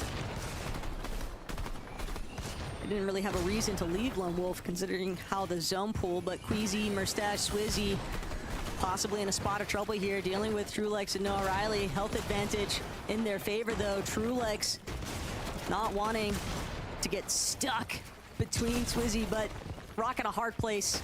There's nowhere left for him to run. Trulex will be eliminated. Noah Riley could be next. Swizzy certainly hunting for it. Murstache gonna take a moment just to replenish his shields. But with Swizzy and Queasy playing backup, Shark is just forced to retreat. 2 of the fraggers, though. That's probably who you'd want to be left in a fighting position out of Trulex's team. They could make something big happen here. They could also pose a huge problem if they do find another knocker elimination onto Queasy's team, and Queasy's team, they know better than to stick around for it. They already got what they were after in terms of damage. They want to just start rotating out now because the lobby has started to take notice of what's going down on this mountainside. Yeah, I mean, we talked about it. They weren't able to do their normal surge route, so opting to kind of needing to take a fight. It's a good idea to do now before you're in desperation being low on surge. Pablo, Fred, and Chino now in zone. We saw they got those 6 eliminations early on, so they're more than comfortable enough here to not do anything too crazy. 832 above. It's exactly where they want to be, and they're not caught in the heart of some of the congestion that's actually building inside of Flooded Frogs. So many teams just looking to try and leverage some of the natural landscape. Thomas, Uppel, Panzer, also a little bit on the outskirts. And Thomas, Panzer, Uppel, they're just going to continue trying to find their own position. It's away from most of the commotion. Unfortunately, Thomas realizing that there are teams that have a slightly elevated point of view and taking advantage of it. Yeah, they don't really mind to kind of stay in zone here. They know it's very likely that people rotate through, especially the Magic Mosses area. You can see with the drone shot, the trios that are going to be choosing to do so as well. It is kind of a waiting game for now, though. They even pulled zone. Not bad at all. See them moving around. They're like, hold on a minute. Wait, we already got a base here. We can just kind of take it over, make it ours. Little surprised with the RNG from that pull, but this is good. No complaints, though, either. Definitely a nice spot to be in. Just repurposing some of these pre-existing builds, but some real big powerhouse teams off in the distance that could definitely be held here by Thomas's trio. And Queasy, though, everybody always commends his IGLing, and for good reason. He knows better. He knows that if they try to just white line into zone, they're only going to be picked off for it. They're going to do a complete wraparound through Magic Mosses. Swizzy does have a couple of med kits on top of the med miss grenade, so the white heals might be enough to sustain them through, and they are just holding out with the damage threshold too. So waiting things out could end up saving them from being eliminated too soon. There's the last zone that can kind of do that, though. It goes from 1 tick to 2 tick in this zone, and after it, it's going to be 5 tick, the damage that they receive from being inside the storm. So kind of want to start making their way closer and closer to the zone to prepare for that 7th zone when it does start doing 5 damage per second. Thomas, Uppel, and Panzer, though, great job holding on to the base. As it looks like Vico Benoflixi opting to a similar strat. Yeah, just such a tough spot for Queasy's team, because what looked like it was going to be a nice wraparound. They realized too much commotion still coming through Flooded Frogs. We're not going to be able to go that way either. But Veno's team also, in the benefits, Pixie trying to get the revive off now onto Marius. Other teams, though, looking in, trying to see if they can claim Marius's life, but Chino, Prodoxy, Pablo, no success. No success either for Pink's team. And this could be an outright brawl between these 3 trios. Pixie, Vanya, and Marius, though, they just don't want to be sandwiched. They're not interested in being the middleman for this conversation. They don't necessarily need to fight right now either. It's quite unfortunate because they literally pulled zone all the way in Flooded, their drop spot, so getting the focus on them is not what you want happening. But they aren't going to choose to kind of elevate themselves yet. They're just going to stay in the builds they already had. Surprised Marius is at 0 metal at this point, having, you know, to not rotate that much throughout the match, but it is the most scarce resource. Just kind of camp it to see in case someone goes through the porta potty, but for now they're good. Marius is just waiting for the green light, holding out that splash. He knows they've got to move ahead of the lobby. And Thomas just doing what Thomas does best with that mythic drum gun, spraying and controlling the flow of the teams outside of where they're currently based up. But Panzer, just sliver of HP, somehow manages to finagle his way back to his team. But this is a troublesome spot. Everybody that was shooting this direction bound to know how incredibly hurt Panzer is. And sure enough, they're not letting up the pressure. Panzer completely dropped now. Seti, Hari, Kiemi overtaking the high position that Thomas once held moments ago. But the double revive will at least work out. They've got to get out of this spot, though. They don't want to get caught waiting just one step too long. They're trying to clear out a path forward. They're trying to force some of the other teams ahead of them to move to a separate spot. But everybody just trapped right now in edge of zone. Yeah, I mean, not only did they lose a good opportunity for, or a good position, but also just the opportunity for those tags. For Doxy, Pablo, and Chino, though, luckily enough, don't have to worry as much about that, and even have pulled 8th zone here. This is massive for them, as they're going to conserve so many materials and have free shots on the players around them. As you can see, already pre-building out with those hard builds, getting ready for what's to come. Merch, Stash, Swizzy, Queasy, though, are below, getting ticked by Surge. Put them into panic, as now all they need to do is connect one shot. Obviously, they want to be above as much as possible, but Come on, one bullet is all it's going to take to stop losing HP here. A literal single shot. It does seem like they finally managed to find it, but still only 8 above. Blubshy's team now trying to barrel into their builds, but that's the hits that we need, and Merstash gonna find 2 back-to-back eliminations. Couldn't have come at a better time. The Siphon also going to make it easy for him to reunite with Queasy and Swizzy, but still a lot of congestion towards this backside of the zone. But with that additional damage, they now feel confident to be able to just kind of scale their way, elevate a little bit from that total low ground, and try to find their next position. Not an easy task, though, by any means. Up above, it's gonna be Shaftsky. Luckily enough, did not take fall damage. Which is good. Vico, Veno, Flixi, on the other hand, trying to be the first ones here to rotate towards this side. Will they see it as an option to build up, or will they just play it safe here and keep on building into zone? We've seen them do height takes quite later on in these matches. They're not so focused on doing it early if the zones aren't in their favor. But Merstash, Queasy, and Swizzy are going to be the ones that are looking to hold it. Okay, Merstash on a bit of a roll now. 4 eliminations, and he has found all of them in the past couple of minutes.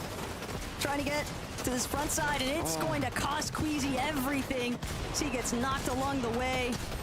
Always a bit of a risky maneuver, but Merstash, he doesn't care. He knows it's just time to frag out. Swizzy, too, finds Seti on the rotate. That's going to sabotage Poland just a bit here, but Swizzy, if he's not careful, he'll find himself in a similar route. He's just going to break through the builds, tag along with Merstash now. He at least has that Lawless Slap Jug, but how much more do they have to do? There's so many other teams on the low ground, and for Doxy's team, they are based in a pretty set mid-layer.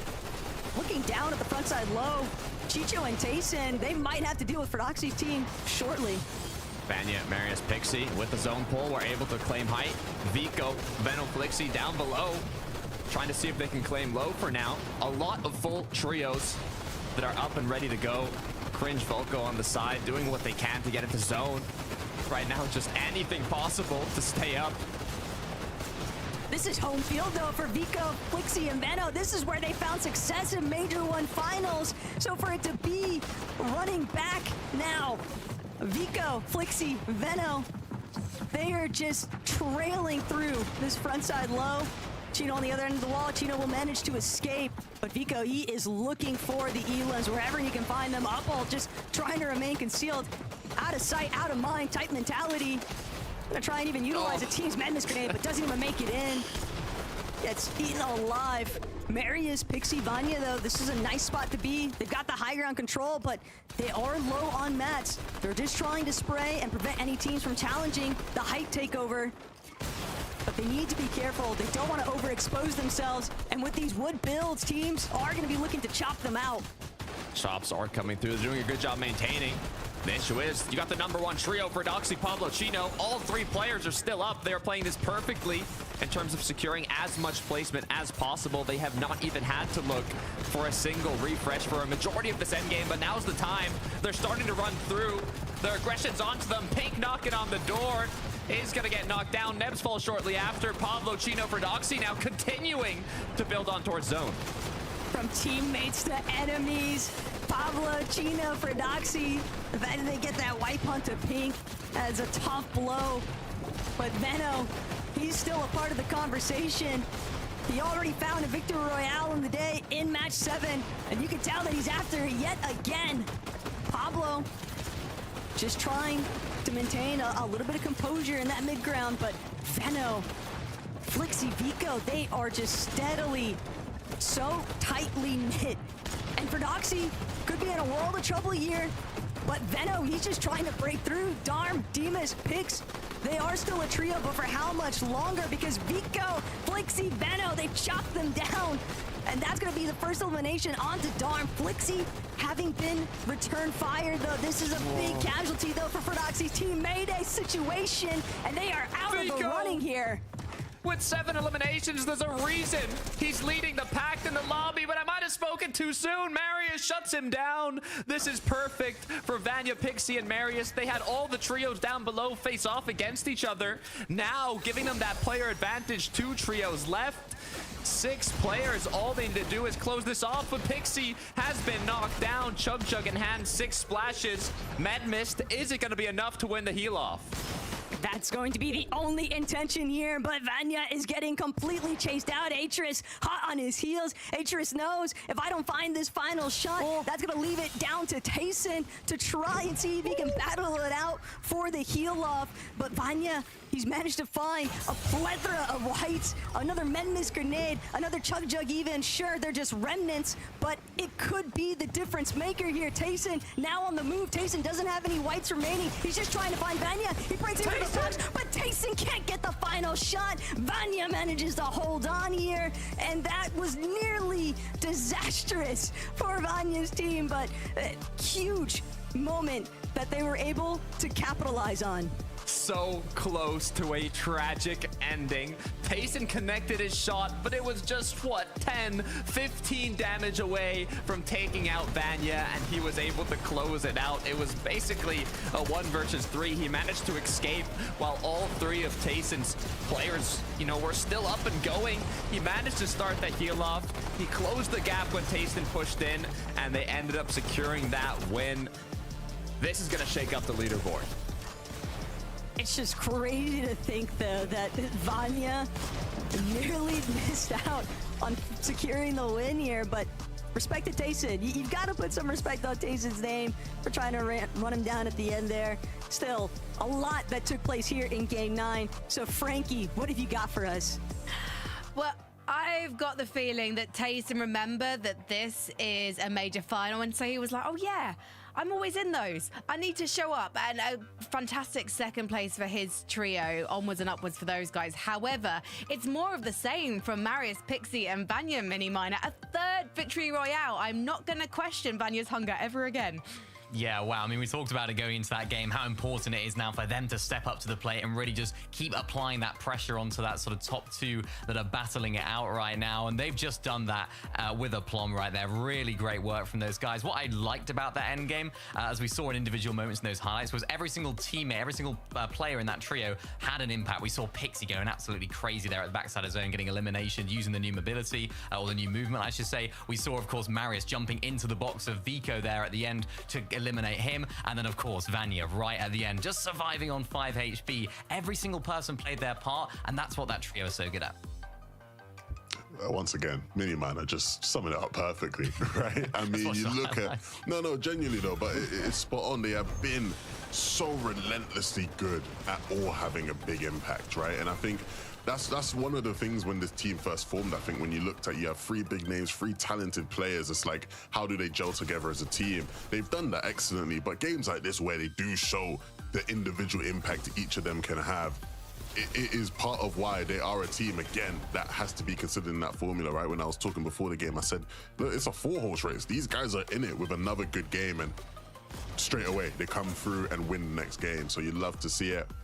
I'm just so curious about how the leaderboard looks now, Frankie, because there were so many of our top teams in that endgame, so many good teams in that endgame. You know, of course, we're looking at the race for who's actually going to win it all, but even just some of the teams just below fighting for global spots, a lot of those teams were in it at the end there. So it's really heating up in the back end of this tournament now. That top 10 was indeed full of big names you would expect to make it to the Fortnite Global Championships, but we only have 5 spots for our trios tonight, so we'll be finding out who is going to be edging ever closer to Leon after this break.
Welcome back to the FNCS Europe Major 2 finals. We have 3 more games before we find out who will be taking the Blade of Champions, and it's getting tougher and tougher at the top. So we should take a look at the leaderboard and see who's currently in pole position, because this is such an interesting one. We definitely were not expecting Chino, Pablo and Fredoxy to show up with this level of ferocity and consistency mini-minor. It's interesting to see Vanya, Pixie and Marius with 3 victory royales. The reason they're not currently number 1 is because they didn't necessarily have the best day 1. But do you think if they can continue on this trajectory, they'll be challenging for that number 1 spot? Yeah, definitely. I mean, this is a team that, as we just broke down right there, they have all the ingredients for success. They're just outside of that, you know, sort of top 2, so they're not necessarily going to be focused on by maybe Vico, Veno, Flixi. Who knows, that might change. But yeah, really great stuff from Chino, Pablo and Fredoxy, who, you know, they haven't been in this situation before, right? This is a team that we don't necessarily see in this position, but they're just stepping up to the plate and they're doing it very well. So Vico, Veno and Flixi, let's talk about these guys. Still sitting in 2nd position. Oh, sorry, let's talk about Chino. Why not? Let's talk about Chino, Pablo and Fredoxy 11, because, I mean, it's a lovely fragging movie every single time we watch these guys. Absolutely. I think the key thing that we have to say about this team now is going into the back end of the tournament, they've been so consistent that really and truly there isn't going to be something that sort of, you know, becomes a problem for them and stops them from, you know, getting to end games unless someone lands on them, right? Like it's sort of like how Malabuka was yesterday and going into today. We were all saying, unless someone lands on them, they're just going to keep on playing these games out. Their surge plan is so ironclad, they're going to keep making it to end games. Similar thing can be said now for Fredoxy. So unless, you know, Veno's Trio, which we obviously know they landed, Mars Meadows this season, decides, hey, we're going to land on you guys, I think it's going to be hard for anyone to almost overtake them. They're going to keep making it deep into these games. Well, I feel like the obvious thing to predict would be Vico, Veno and Flixi. They destroy Malabuka's trio again at Lone Wolf Lair, like they did in game number 9 that we just witnessed. And then potentially they do set their sights on the guys above them, 11. Do you think that could be on the cards? Yeah, and I have to say, we really do need to talk about that off spawn. As much as the end game was great, they wiped them mini so quickly. Like, that must have been so demoralizing for Malabuka, Wox, and Ping. And this next game is going to be a huge test of their character. How can they bounce back from that? Because, you know, we've all played Fortnite. We've all been there before where you do go down off spawn a couple games in a tournament, and it is rough. Like, you know, you start questioning things. And with how great their tournament was going mini to how things are stacking up now and them sort of dropping and falling a bit behind the rest of the competition here at the top, yeah, I'm wondering how their mentals are handling this. Yeah, I said it earlier, and that game just proved it yet again. The Vico, Veno, Flixi are making it look like Malabuka's team are now the team that are coming on into this drop spot. They just seem to know it inside and out. Their synergy is unreal at the moment, and yeah, it's absolutely right. Will they now use that confidence to really go on and kick on and hopefully find some more success in these games? Because if there's any team that you don't want to be giving confidence to off spawn and then later on in the game, it's these guys. They play off of that confidence, they feed off of it, and it just sets the tone for the entire game when they do win off spawn. So yeah, they got to do something here, Malabuka, to stop the wrath of this guy's off spawn. Well, let's see what they do, because game 10 is ready. Let's head to Taco and Takata. I like what you said, Frankie. I like what you said, because if you do think about it, Veno, Vico, Flixi, they end up, you know, wiping Malabuka off spawn again. And then they're kind of in that first and second battle against Fredoxy, and, you know, they're landing the drop spot that they're comfortable with. Will they make another change? I don't know. What are your thoughts, Taka? The problem, though, is if they do challenge Mass Meadows, then that means that Malabuka, Ping, and Wox are left to reign free from Lone Wolf Lair, and we saw how much success they had when uncontested for the most part in day 1. Doubt that they want to let that go for free, but we'll find out exactly what Veno's up to here in game 10. There's a lot that can happen, but I do believe that at least for this next match, we will have that Malabuka versus Veno once again at Lone Wolf. Fredoxy's True, on the other hand, hopefully uncontested and can continue kind of with their first place wrath. But this is getting interesting. This is definitely getting interesting. It's been building over the course of these past few lobbies, and knowing that there is no point multiplier has been a real separating factor here. These teams fully aware of the fact that they've just got to perform through each and every single lobby. You can't afford a slip up in day 2. But Vico, Veno, Felixi, they just continue to try and brute force Lone Wolf Flare away from Malabuka's trio. And if they have the same success that they did in game 9, Takata, it would mean disastrous results potentially for Malabuka's team, because everyone else on the leaderboard also starting to play catch up. It's like, once again, perfect drop for Vico. Looks like the same for his teammates once again. Last time they were able to finish this fight up quickly. You were mentioning it, but it's easier said than done. That Sentinel shotgun is going to help. Double shotgun, actually, alongside shields. This could be huge for Vico, Veno, Flixi. All they have to do is start aggressing. Vico wants to be careful, though. Infiltrator not necessarily as optimal as the Sentinel can be, but Malabuka, he wants revenge. He's sick and tired of what Veno has been doing to his team's odds for wielding that blade of champions. They want to actually get the ball rolling here at Lone Wolf, but if they don't find a conclusion to this fight, could also mean a third party. Flixi overhead. Even exchange so far. Vico trying to use the thermite now to break open some builds. Both of these teams incredibly low on materials, haven't really had a chance to farm, but Wox, he might be the first one counted out. Ping, Malabuka, they've got to do something to try and play some supportive measures here for Wox. They're taking too long, Taco. They're taking too long once again. Not a single knock has been made. You can see the trio's kind of creeping on in. I wonder if they're ever going to make that decision after this fight. You know, is it too late? Once the third parties actually arrive and you can see them beside you, you get to the point where, you know, we might not even be able to take this fight, and both trios have to kind of disengage with not a good amount of loot. And so far, it's looking like it's going to be a slow one. The third party would probably be more of a concern if it wasn't for the fact that Veno, Vico, Flixi, Malabuka's team, there haven't been any knocks from either direction. So you have to be a little bit hesitant if you are that third party, because you don't know the state of affairs for either of these teams currently. So the third party, sure, they're hovering the vicinity, but they don't feel quite confident to strike just yet, and for good reason. But Malabuka just continuing to play the stealth game, continuing to try and gather whatever builds he can. Flixi, heavy duress, he's got to bail out. Malabuka trying to cut him off, but Veno, he'll be the supportive overlook for Flixi. Try to keep Malabuka's team at bay, and Veno also keeping tabs on the surrounding area, fully aware of the fact that this is an open invitation for third parties with how drawn out it's been so far. Yeah, I mean, we saw on the minimap, though, there aren't any players incredibly close. You have a really glove shoes trio who's kind of like looking, but they're not fully scouting beside Lone Wolf yet. If this continues taking longer, though, it might get to that point. As so far, it is just that back and forth, playing the vault game. Looking to see who can get the bigger trade. Shots come through, nothing connecting.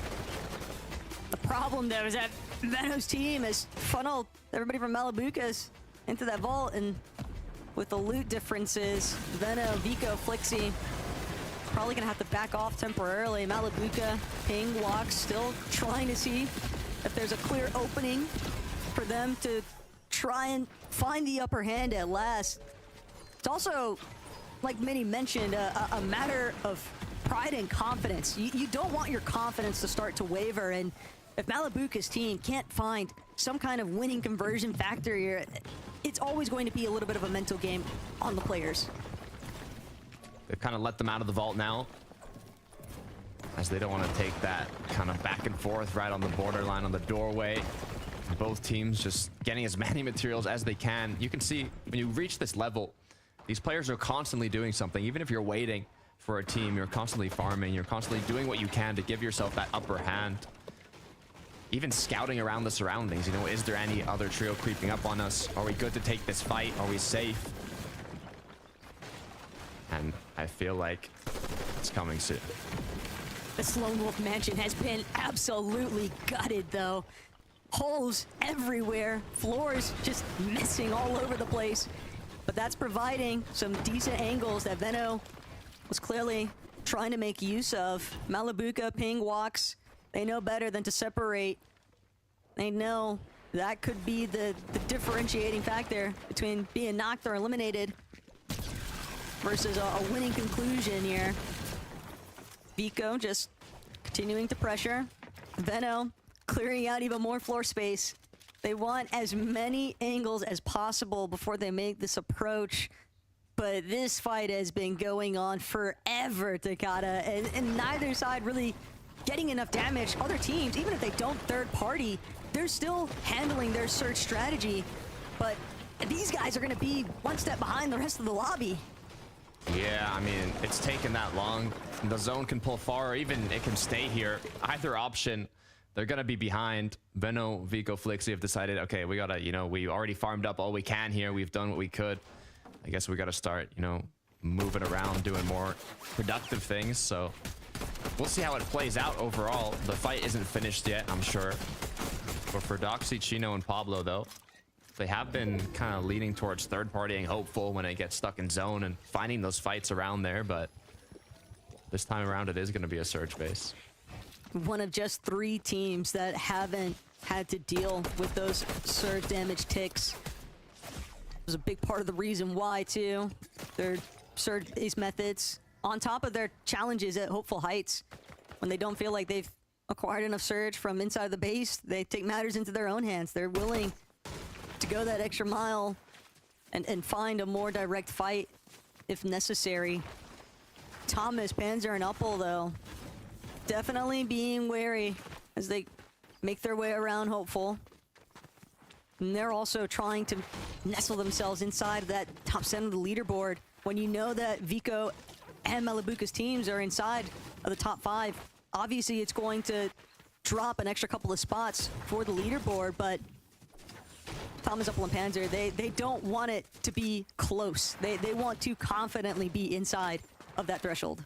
Yeah, and I mean, literally being the cutoff at 7th place, I mean, it's not going to feel bad, but it's not going to feel great, right? Like you said, you want to be a bit more comfortable at this point. All it takes is one good game. Vico, Veno, and Flixi. Vico has been popping off, as always, in terms of eliminations. I mean, he's literally leading the pack in the lobby at 38 elims, and 2nd place has 23.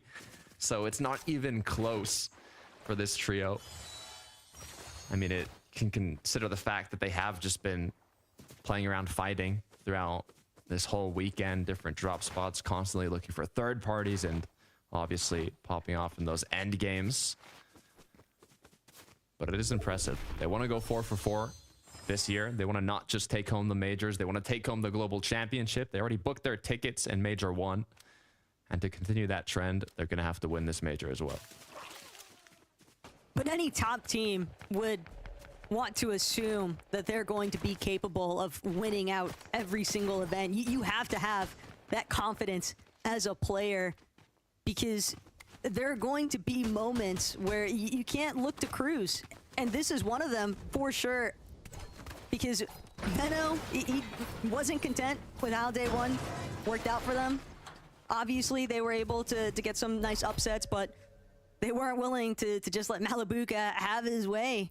And looking for those high risk, looking for those immediate challenges, it's something that a lot of these other teams are probably going to start setting up for Takata, because they know if they are outside of that top 7 cutoff, they only have, you know, we are past the halfway point.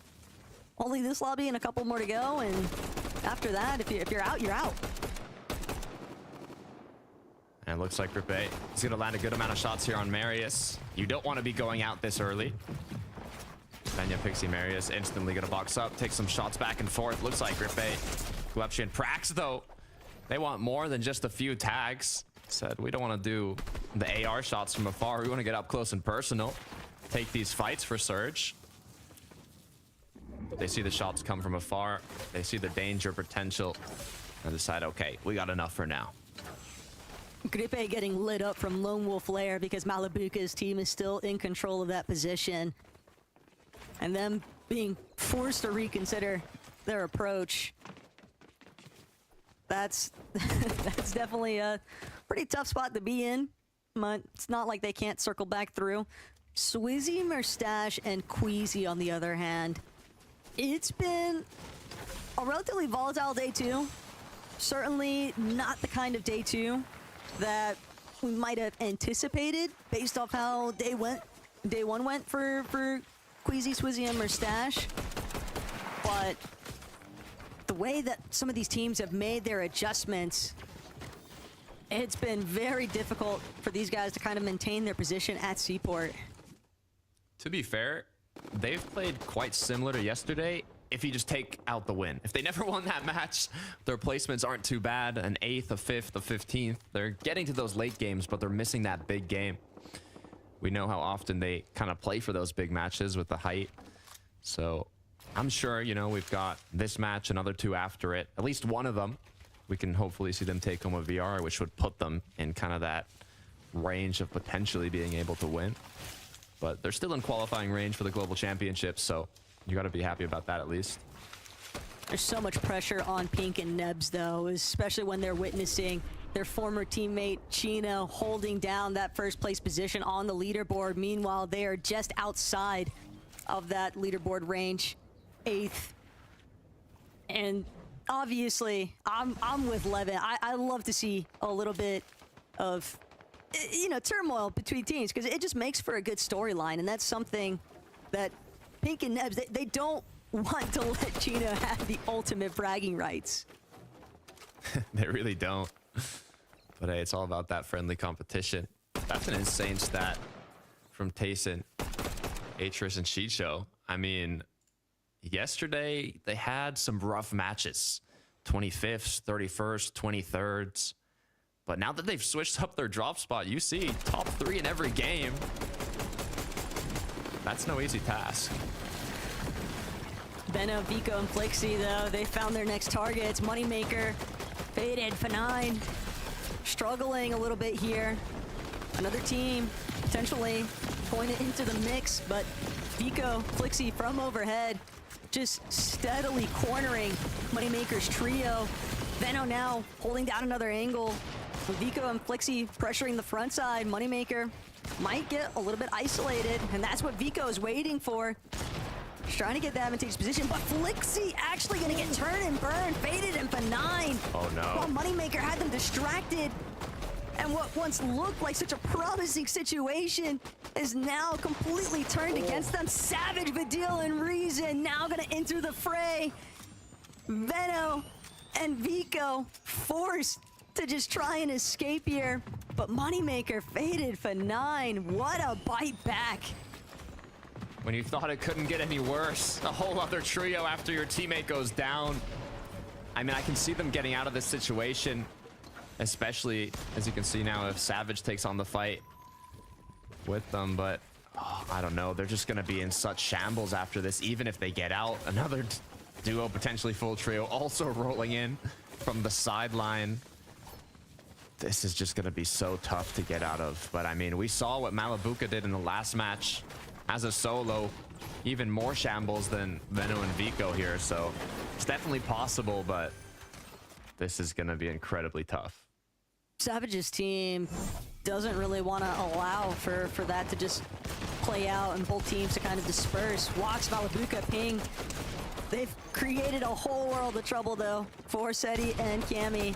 Hari trying to see if he can get away, but it's no use. Chased down by Malabuka's trio.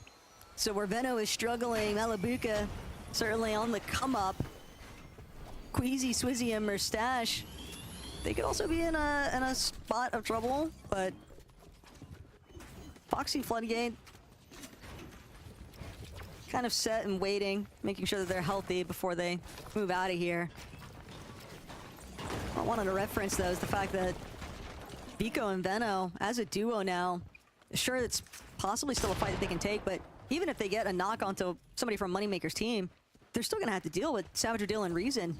That might even be what Reason's trio is waiting for. They're just waiting for this fight to pick up again before they jump in and cause even more chaos. Hey, Savage finally pulled the zone, though. Let's see what they can do with it. Wouldn't be surprised if they get a big game here. It's what they're looking for. They need to push themselves back up the leaderboard, so as Veno and Vico hold on. Moneymaker, the 9, doing what they can to kind of continue with this fight. But yeah, either trio here, if you got the team up at Outlaw kind of looking back at you after this, it's gonna be tough.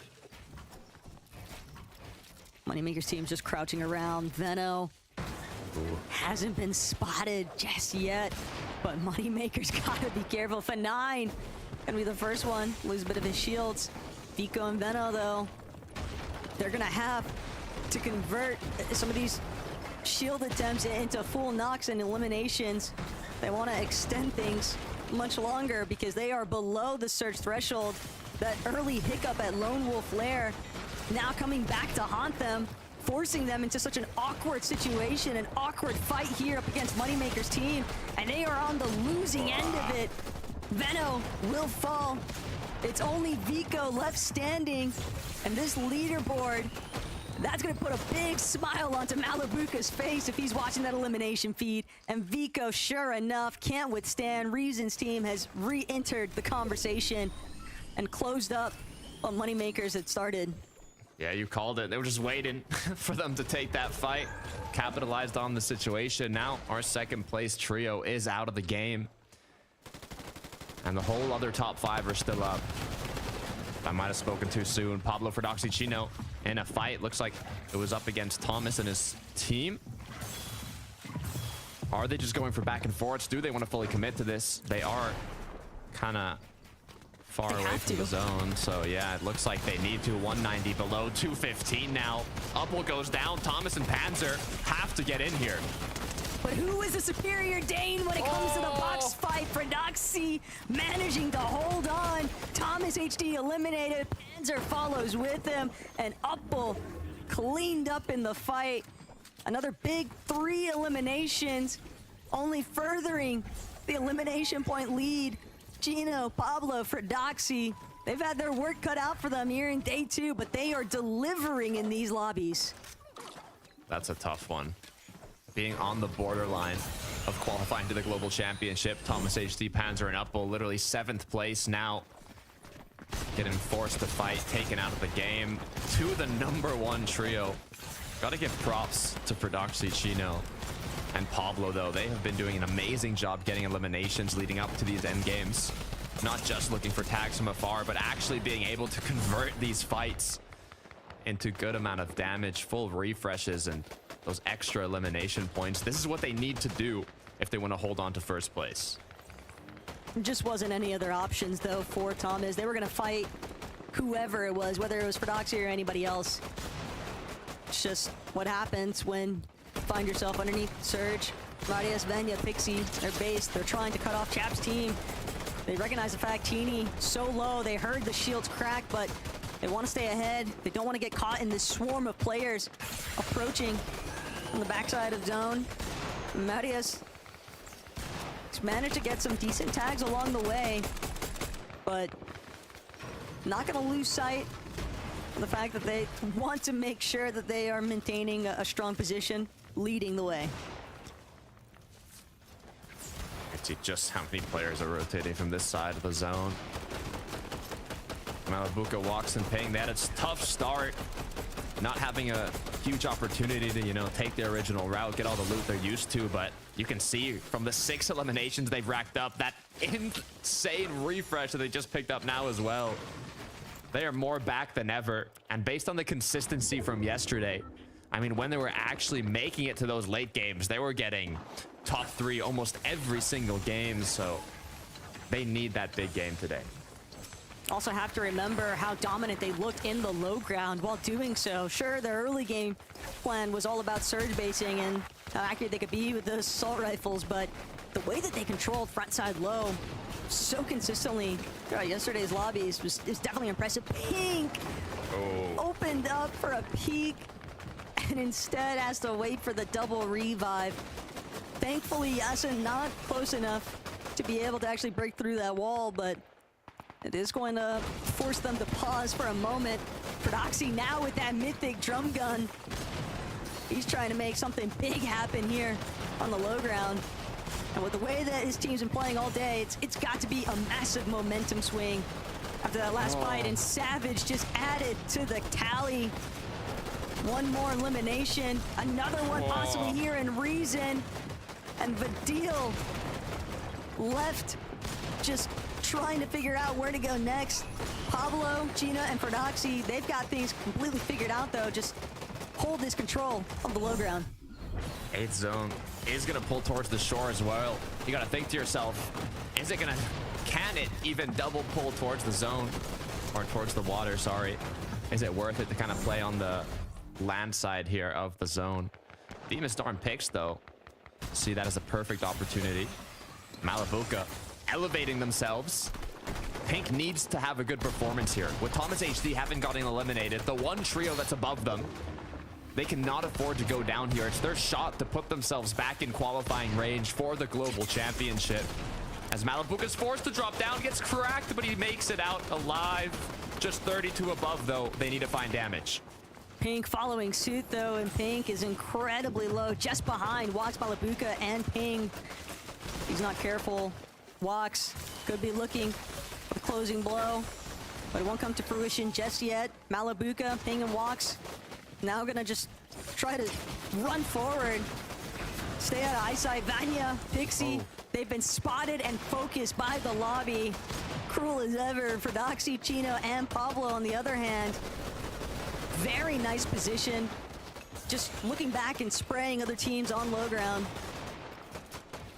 Trying to wait for a pre-edit opportunity possibly. And Wax, Malabuka, they've been so pressured since the start of this 8th zone here in Takata because they're just barely above the damage threshold. And the lobby isn't thinning out as quickly as it needs to be for them to stop being threatened by it. But it's gonna be a big opportunity onto Pixdarm and Demas. It's not gonna net anything just yet though. Queasy, Swizzy Mustache up above. We said they needed that big match. Can they make it a reality here? Pixie, Vanya left as a duo. One of the top contending teams to take home this whole tournament. They need to get at least a decent amount of points. They don't need to win this match. They just need to stay up as long as possible. At least use up all their materials. But a refresher is truly what they're looking for. Oh. The bush wasn't enough to fully conceal. Vanya pays the price. Pixie forced to separate now. Maybe hoping, optimistic for a drop from either Gian or Robin that he might be able to get a straight tag onto someone for a refresh, but as a solo in the low ground, it's always gonna get messy. Pablo, Gino, and Ferdoxy though, they've started to elevate themselves just steadily higher. Still not in control of height, so that's gonna belong to Swizzy, Mustache, and Queasy. But if they can work their way through this mid-ground, they might be able to just take over and make something big happen. Doing a great job. This is what we love to see from Ping, Wax, and Malabuka. The chemistry was at an all-time high yesterday. Can they continue that forwards? As Pablo is running into a bit of a panic here. He's lost for Doxy, left as a duo with Chino. They need to clutch out as many points as possible. Although Vanya's trio is incredibly low, they still have to put on a performance. Zangi could be that refresh that they need. The chase goes into zone. The shot is not able to connect. Pablo, he might have just trapped himself. He goes down on the hunt, leaving Chino alone. There weren't many other options though. He just needed to break through, but Chino now is a solo. Every placement counts. They're just trying to build as much of a lead as possible, but he knows there's so many teams kind of just swarming around his current location. And Chino down to his final build. He's just trying to play backside. He's just praying that somebody runs out in front of him who's incredibly low. And Zangi, he picks up where he last left off. Zangi will finally be eliminated here, but Chino, he has to just keep it pushing. He doesn't have a chance to really sit back and wait. Finally gonna be able to utilize that water sprite, but coned up and just trying to stay hidden for as long as possible. Did a great job elevating himself though. It went up a ridge. Malabuka's left alone. He sees Janice. Doesn't fully take the fight yet. Just 4 builds remaining. As he runs lower and lower, he has to look back now, find these players that are staggered, but a player right into his box. He takes him out. His focus. That is a huge refresh. Now with the Siphon mats, he can get a little further, but with the full trios looking back, it's just making it that much more difficult. But we're we're looking at some of our leading teams in absolute shambles on the low ground. All the while, Queasy, Swizzy, Mustache, they are causing absolute mayhem, just spraying from above. Malabuka gonna fall at a similar time, and Queasy, Mustache, Swizzy, this could be the game that they've been chasing all day long here, looking down, seeing the chaos unfolding underneath them, not even having to apply the damage just yet because Pix and Demas, they're clearing out the low ground for them. They're doing so much of the heavy lifting, but Swizzy, the moment that he drops, he's trying to get some of those final blows alongside Mustache. Mustache just threading the needle, finding tags here and there, needs to get another one. Volko eliminated here for Mustache. 6, make that 8 in total for this trio. Demas still scrambling, but Mustache, too much damage. He's gonna be forced to pause. It's up to Queasy, but Cringe from behind. Cringe could cause a serious issue, and Mustache loses track of what's in front of him. But Queasy up above, he's made sure to maintain height. Down to his final 2 builds, he'll be forced to drop and join the rest of the lobby. No. Darm's gonna fall. No. Queasy could do it. He needs to just get this final shot, but the siphon won't save him. Pixarm and Demas hold on just long enough to get the victory royale and steal it away from Queasy. So close, so incredibly close. Queasy has been playing so well, to be honest, throughout the day. They've been getting to those top 10s, but they haven't got a match big enough to put themselves in contesting range of that first place spot, and he almost gets the 1v3. But congratulations to Pix, Darm, and Demas. Not only were they able to revive their teammate in those last moments of the end game, they've gotten 4th twice today, they've gotten 3rd place, and now they've secured that victory royale. They were not in qualifying range to the global championship going into this match, but now I can almost guarantee that they put themselves in a spot to do so. Frankie, that was insane. That was absolutely insane. Pixstar and Demas, listen, we love having them in a major final. I've been slightly disappointed to not see them on form so far, but now they come and make a moment we won't forget. Queasy in that 1v3 tried his hardest. It was so close, but you've got to give it to the Polish boys, Mini Miner. They delivered. Yeah, really nice day too from these guys so far. I mean, you know, going into this FNCS, so much expectation on their shoulders. People were talking about top 3s, people were talking about wins, but they're clawing back into it after a really rough start, and that's what a great team will do. Now they're going to be higher up in the standings. Of course, now their scope's going to be more focused on that global championship spot, but this is a team that we haven't really seen too much of over the weekend 11, but for today, they've been doing really good. Yeah, look, they've been sort of petering around that line of the top 10, right? And so like the casters rightfully mentioned, that game catapults you into a position to now compete for a global spot, which I think many people expected them to be doing for more of this weekend. And it's better late than never, I guess. Those final moments, though, very eerie. They did so well to get that revive off, right? Because had they not, they probably do just lose this game. Queasy, you know, he was turning into an absolute animal towards the end of that flick that he hit on Dom was just mental. Like, I was not expecting that off of Queasy, but Pix does well there. He has the edit, the composure, gets the job done. Finally, good to see this team making more of an impact in this lobby for sure.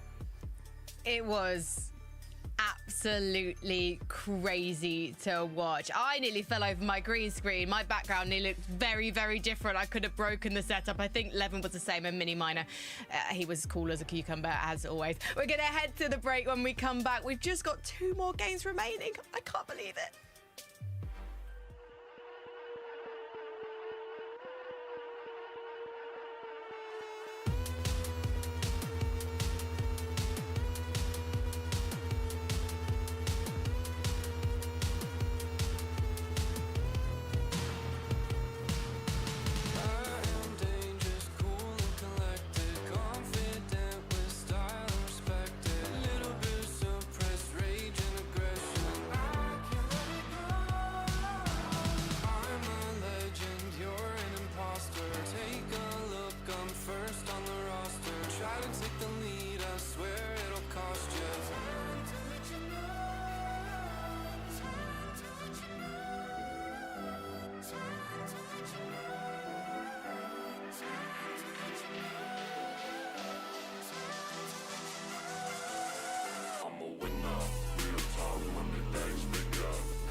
Just 2 games remain in the FNCS Europe Major 2 finals, and we know they're going to be absolute bangers, so stay tuned as we discuss what happened in Game 10. We've got to look at the leaderboard, boys. Things keep chopping and changing, but Fredoxy's trio, I imagine, are still at the top, and there you go. It's crazy to imagine how great a performance we're seeing from these guys. I have to keep reminding everyone, these guys qualified through the last chance qualifiers, and now they're terrifying everyone in the lobby 11. It's crazy. This fight here was crazy. I talked about how it doesn't feel like anybody can really stop these guys from getting to endgame. Thomas HD's team tried and failed because these guys just would not give up on this game. Even towards the end here, right, we see Fredoxy and Pablo go down, and it was all up to Chino to try and clutch it up. He was in 12th place at that point. He clutches a top 5 mini. These guys want the FNCS win, and they want it bad. They are playing out of their minds right now. So good. I mean, so confident as well. Every single time these guys get into a fight, it's almost like when VIDEOJUEGOS get into a fight, you're like, yeah, they're going to win this. Yeah, they'll roll through this team. And they do, more often than not. And it's just working out so well for them. You mentioned it, the Chino clutch, absolutely fantastic. And that's what you need from your fraggers in the trio. You need them to be making those plays and keeping yourselves afloat at the top of the leaderboard. It's now just about whether they will stay uncontested. That's got to be the question. I wonder if Vico, Vanny, and Flixie are going to come their way. But I mean, the fact that those 2 trios that are currently heading to Lone Wolf Lair are constantly contesting each other and kind of getting 1-1 apiece each time that we see them, or every other game, I should say, that we see them. It will be interesting to see if Venno decides to change track.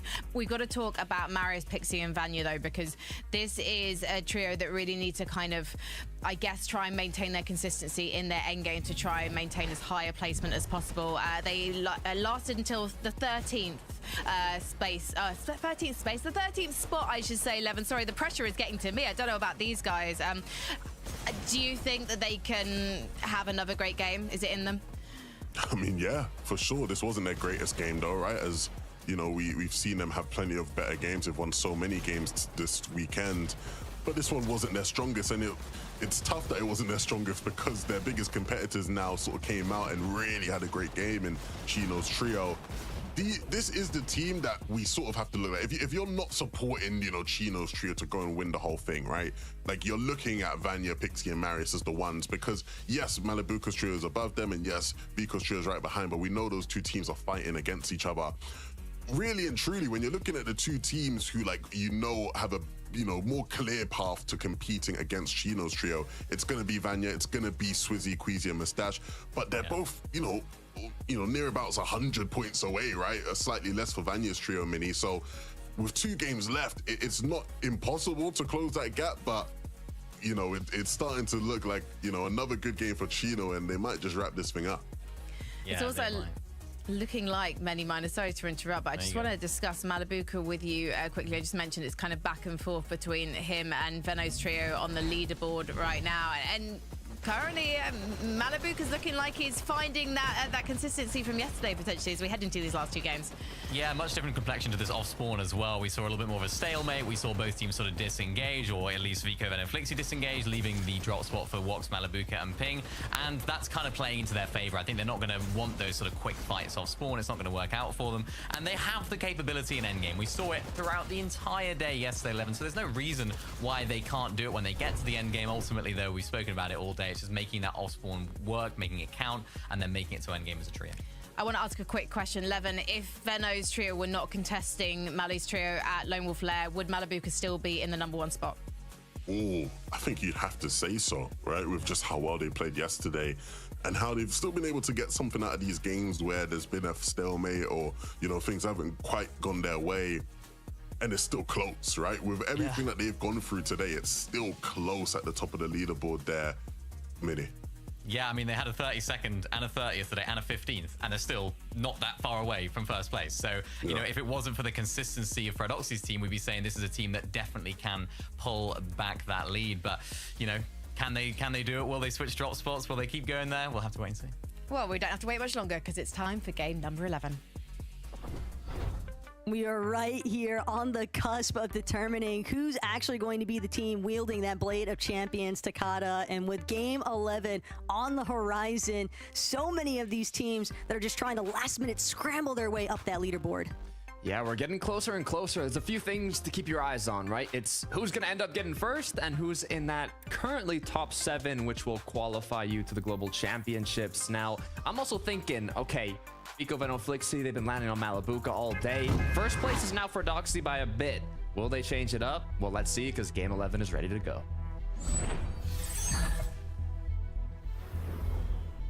And Veno's trio has been put in a pretty difficult position, because if they want to challenge Max Meadows and try to shut down what's been going so well for Doxy's team, they leave open Lone Wolf Lair for Malabuka's team to then prosper off of. So for them, they're likely just going to commit to that off-spawn contest, but they know without a shadow of a doubt in their mind now, if they don't confirm those early elims when they do go for that 50-50 contest, it's typically been more so in Malabuka's team's favor. I mean, that's the main issue. If you end up switching it up now, it's just not where you want to be, but it looks like they're going for an all-out pickaxe battle. Vico is going to be the loser in this case. Veno Flixi now left to play it out as a duo. Could this be the first match that Malabuka and his trio clean this one up quickly? Veno and Flixi immediately fall back, though, to try and provide a little bit of cover support, but Ping doing what he can to prevent this double revive. Still, it won't be enough. And Vico actually did get some of the goods before he was pickaxed down. Veno, Flixi, Vico. Now a steady trio, but both sides wanting to at least get a little bit of shield going. And Flixi, it's the fact that they had to forfeit the high ground, though, inside of the mansion. Walk's gonna drop to Flixi's level, but won't be able to find a knock. Veno kind of lurking on Walks, creeping up the stairs, opens with the shot. The infiltrator doesn't bring him knock damage he needs. Walks just hidden inside the bathroom. Will be forced to use Memis grenade, take advantage of the slurp barrel, but this is still very awkward approach here for Ping. Doesn't want to get double teamed, so he's opting to just fall back. Interesting start. To be fair, I mean, it looks quite even now once again, but they saw what happened when the match took a while to kind of, well, I guess the battle took a while to conclude. Both trios were able to make it close to the end game. Malabuka's trio actually getting 4th, so they could just try and play it out slow once again. But the difference here, Taco, as you just saw, is that it looks like Veno, Vico, and Flixi might be the ones, well, will be the ones to actually get the vault this time around. Vault control is just going to be a nice swing of resources for Flixi, Veno, and Vico, but Malabuka and them might decide to just hold them inside of the vault. No, they have other intentions. They're just going to leave. They don't want a part of Lone Wolf any longer. They're going to give up their POI and try to find success elsewhere. And we've seen them do it in the 2 lobbies that they have made it from the off-spawn. So can never really count them out. Chicho, Atris, Tayson probably regretting taking that launch pad just now. They were trying to bail out of Kappa, but now they're just going to be chased down. Chicho doesn't even have any materials really, so these teams just focusing him. They started off so strong too. They got 4th place in all 3 of the first matches. Not 4th place, but top 4 at least. And their first match where they didn't get a top 4 was this most recent match. And now if they fall once again, that whole comeback that they started doing might fall. But Ivan, how do you not win those? Chicho is now left in a 1v2. He's got the chug. He's got a bit of mats. Is it a possibility though, Taco? Can he make a dream come true? If you're gonna step to some of the best, you best step correct. And Chicho, that put down onto Ivan. Now seeing if he can have similar luck up against Cade, but 2 versus 1. Surely this goes the way of Cade and Aryan. Still, Chicho not making it easy, working his way around these builds. He's got both of them in his sights, but doesn't find the immediate knock. Maybe if he'd gotten one of the 2 from that last shot, there might have been a glimmer of hope, but instead, that's going to be a shutdown for Tayson, Chicho, and Atris. They're going to have to wait out for that Gain 12 battle bus to try and build their position on that leaderboard. I had faith, to be honest. I had faith. After that first elim, I was like, okay, I see you.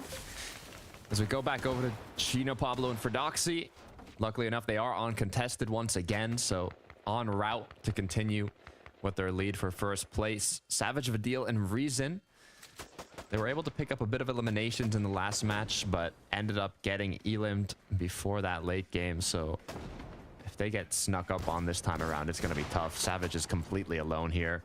Oh, if he Pablo has no gets a idea. beam, yeah, this is going to be a tough one. I hope you make the right decision on where to walk to next here, Savage. Oh, Playing Mr. safe, though. Savage, please. You don't want it, not like Oh, no. this, Not right? this Not way. like this. This is not the way that we want to see Savage leave this lobby and still seemingly unaware of the dangers that are directly next to him. Chino, Pablo, creeping, slight sprint, then back to creeping up onto Savage's current position. You can feel the 3-2-1 building. Savage, he just wanted the mats, loses a good chunk of his shield instead, trying to scurry on out of here, but Chino with the cutoff, that Sub-Zero kit doing him a huge favor, now jumping immediately on top of Savage's head, and Chino, he's just trying to make sure that he can confirm. And sure enough, Savage will fall. Reason and Vidil are now going to be forced to disengage entirely. Have to play through the reboot too. It's tough scenes. For Pablo, Fredoxy, and Chino, they've done a great job finding these eliminations early. I mean, they're not opting to just kind of go for that surge-based strategy. They have been playing aggressive and looking for those full-on eliminations. Now they've picked off one, they can, you know, choose, do they want to hunt the duo or do they just want to continue with their loot path? Also depends on how these zones pull, but Reason, as you can see, is making a bit of a statement here. And hey, come on up if you want, but I'll be ready. But he has to spend so much time waiting, and they will get the reboot off almost immediately. But Savage has to start all over. He had just invested a decent amount of the early game towards looting up that armored van, trying to get some materials from Southern Pines area, and right back to square one from that jump scare that Pablo, Chino, and Fredoxy decided to produce. Yeah, it's tough. That's honestly tough. Ended up being kind of like a loot llama there in the end. Have to do it all over again. But hey, at least, you know, they're back in the game and they can... Could be a lot worse, right? We've seen worse matches been, you know, come back from, especially what we saw from Malabuka and Vico's battles, still being able to make it, so... Vanya, Marius, and Pixie have been uncontested throughout this whole weekend, which has benefited them heavily. Also, you know, their north zones might have helped a little bit, but... They're still not in that first place. Not only do they want the qualifying spot, but being in third right now, they want to see what they can do to hold that and potentially even, you know, surpass the Malabuka, the Fredoxy, but they will need a big game if they want to get first. With the amount of points that now Fredoxy, Pablo, Chino are leading by, it's going to be a lot more difficult to catch up to them. Take a look at what's building in Magic Mosses, though. Veno's team likely just trying to get control of this black market. It's located nearby. They'll have to deal with Sandguild first, though. It's threatening. A little bit further north of where Veno's team is boxed. And they're not the only ones either. Plenty of traffic surrounding Magic Mosses right now. Vico trying to keep a lookout as best as possible. But they spend too much time here. They might get caught in congestion that they were not bargaining for, but they love a good fight. They're definitely a scrappy team, and they're a team that knows how to close those fights too. And over once again at the Pablo, Chino, Fredoxy versus Savage, Vidil, and Reason. They're getting up close and personal once again, trying to get the back-to-back, the 2 times. Sneaky play. Be difficult to be successful again. I mean, hopefully Vidil, Reason, and Savage are kind of looking out for that.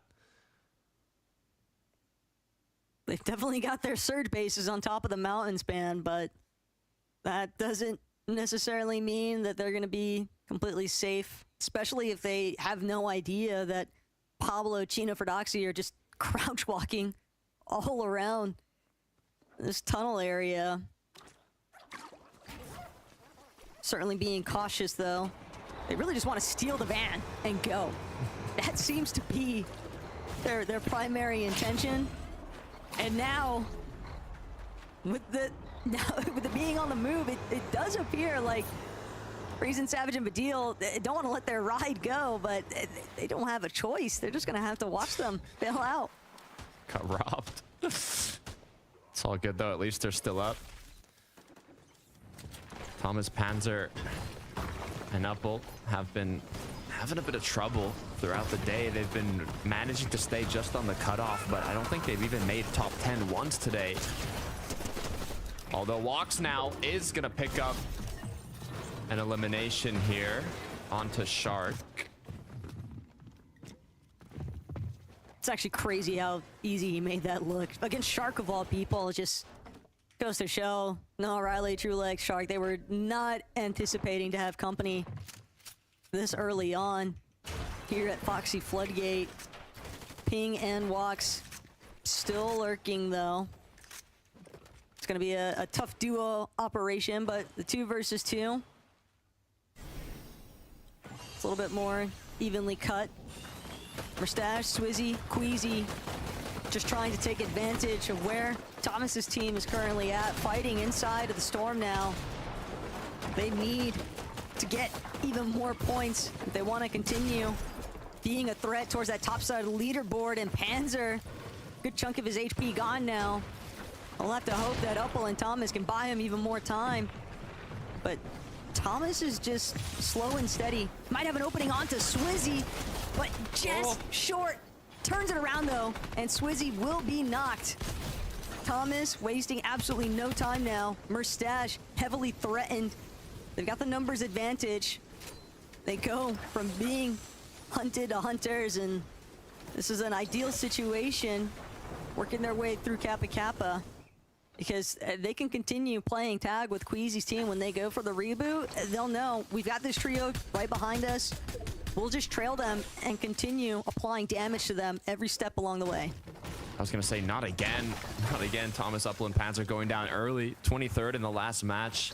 Like I said, they haven't got top 10 once today, but because they performed so well in day one, they were able to kind of stay in that qualifying range for the global championship. But they do need a good match here. They're now in 8th, so they are not in that range no more. But, you know, there's the start of exactly what they need. They just cannot throw it away. They're also going to have to find some whites somewhere along the way. Thomas HG only has 90 left inside of this current Chug Jug. And it seems like they're still scoping out the vicinity, trying to figure out where Queasy's actually gone off to. Thomas, if he's not careful, though, he could be picked off. But Queasy seems a lot more preoccupied with just trying to stay alive. He's not really interested in taking this immediate fight. Thomas wants a faster means of rotation, though. And Queasy, unfortunately, can't. Oh, he might have just found Eels right at the last second. Good for now, but yeah, it's going to be tough to come back from. Noah Trulex trying to see if they can catch Walks and Ping here. Just kind of snuck in the corner, but Noah's going to go down from the 2v2 to now Walks and Ping with 3 elims on the board. This is a amazing way to put themselves in the game. They need this match, Taco, and with odds not in their favor, this is a good way to set themselves up. It'll just be the 2 of them, so it's going to be a rocky road. We've seen them manifest it from similar positions before, even in the last major. For Doxy, Pablo, and Chino, though, they are elevated at Shiny Shafts, just exchanging blows with some teams that are also based up in their Surge Mountains across the way. It looks to be Sky and Marius's teams, all in their separate Surge bases. But things are relatively quiet right now at Shiny Shafts.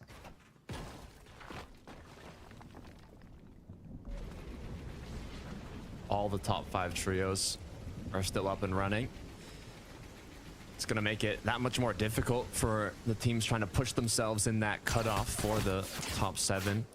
Currently at 446 points going into this match, but with Tace Chicho and Atris being eliminated, you know, it opens up a chance for the other teams a little below them.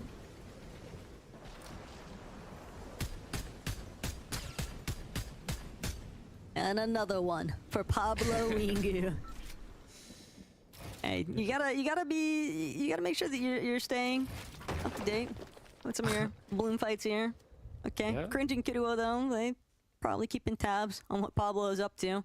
Pigstorm and Demas, so big surge up leaderboard after that Victory Royale in the last match, Takata. And they are certainly trying to confirm their global championship seat. This is easily going to be one of their best opportunities. They're so close they can taste it. They really can. I'm excited to see how this one plays out. If you're not familiar with Pix, Darm, and Demas, they played in the first major finals last season, somehow qualifying. And not only that, they got 5th place from being the underdogs to now top tier competitors on EU, going into today and even, you know, these major finals once again.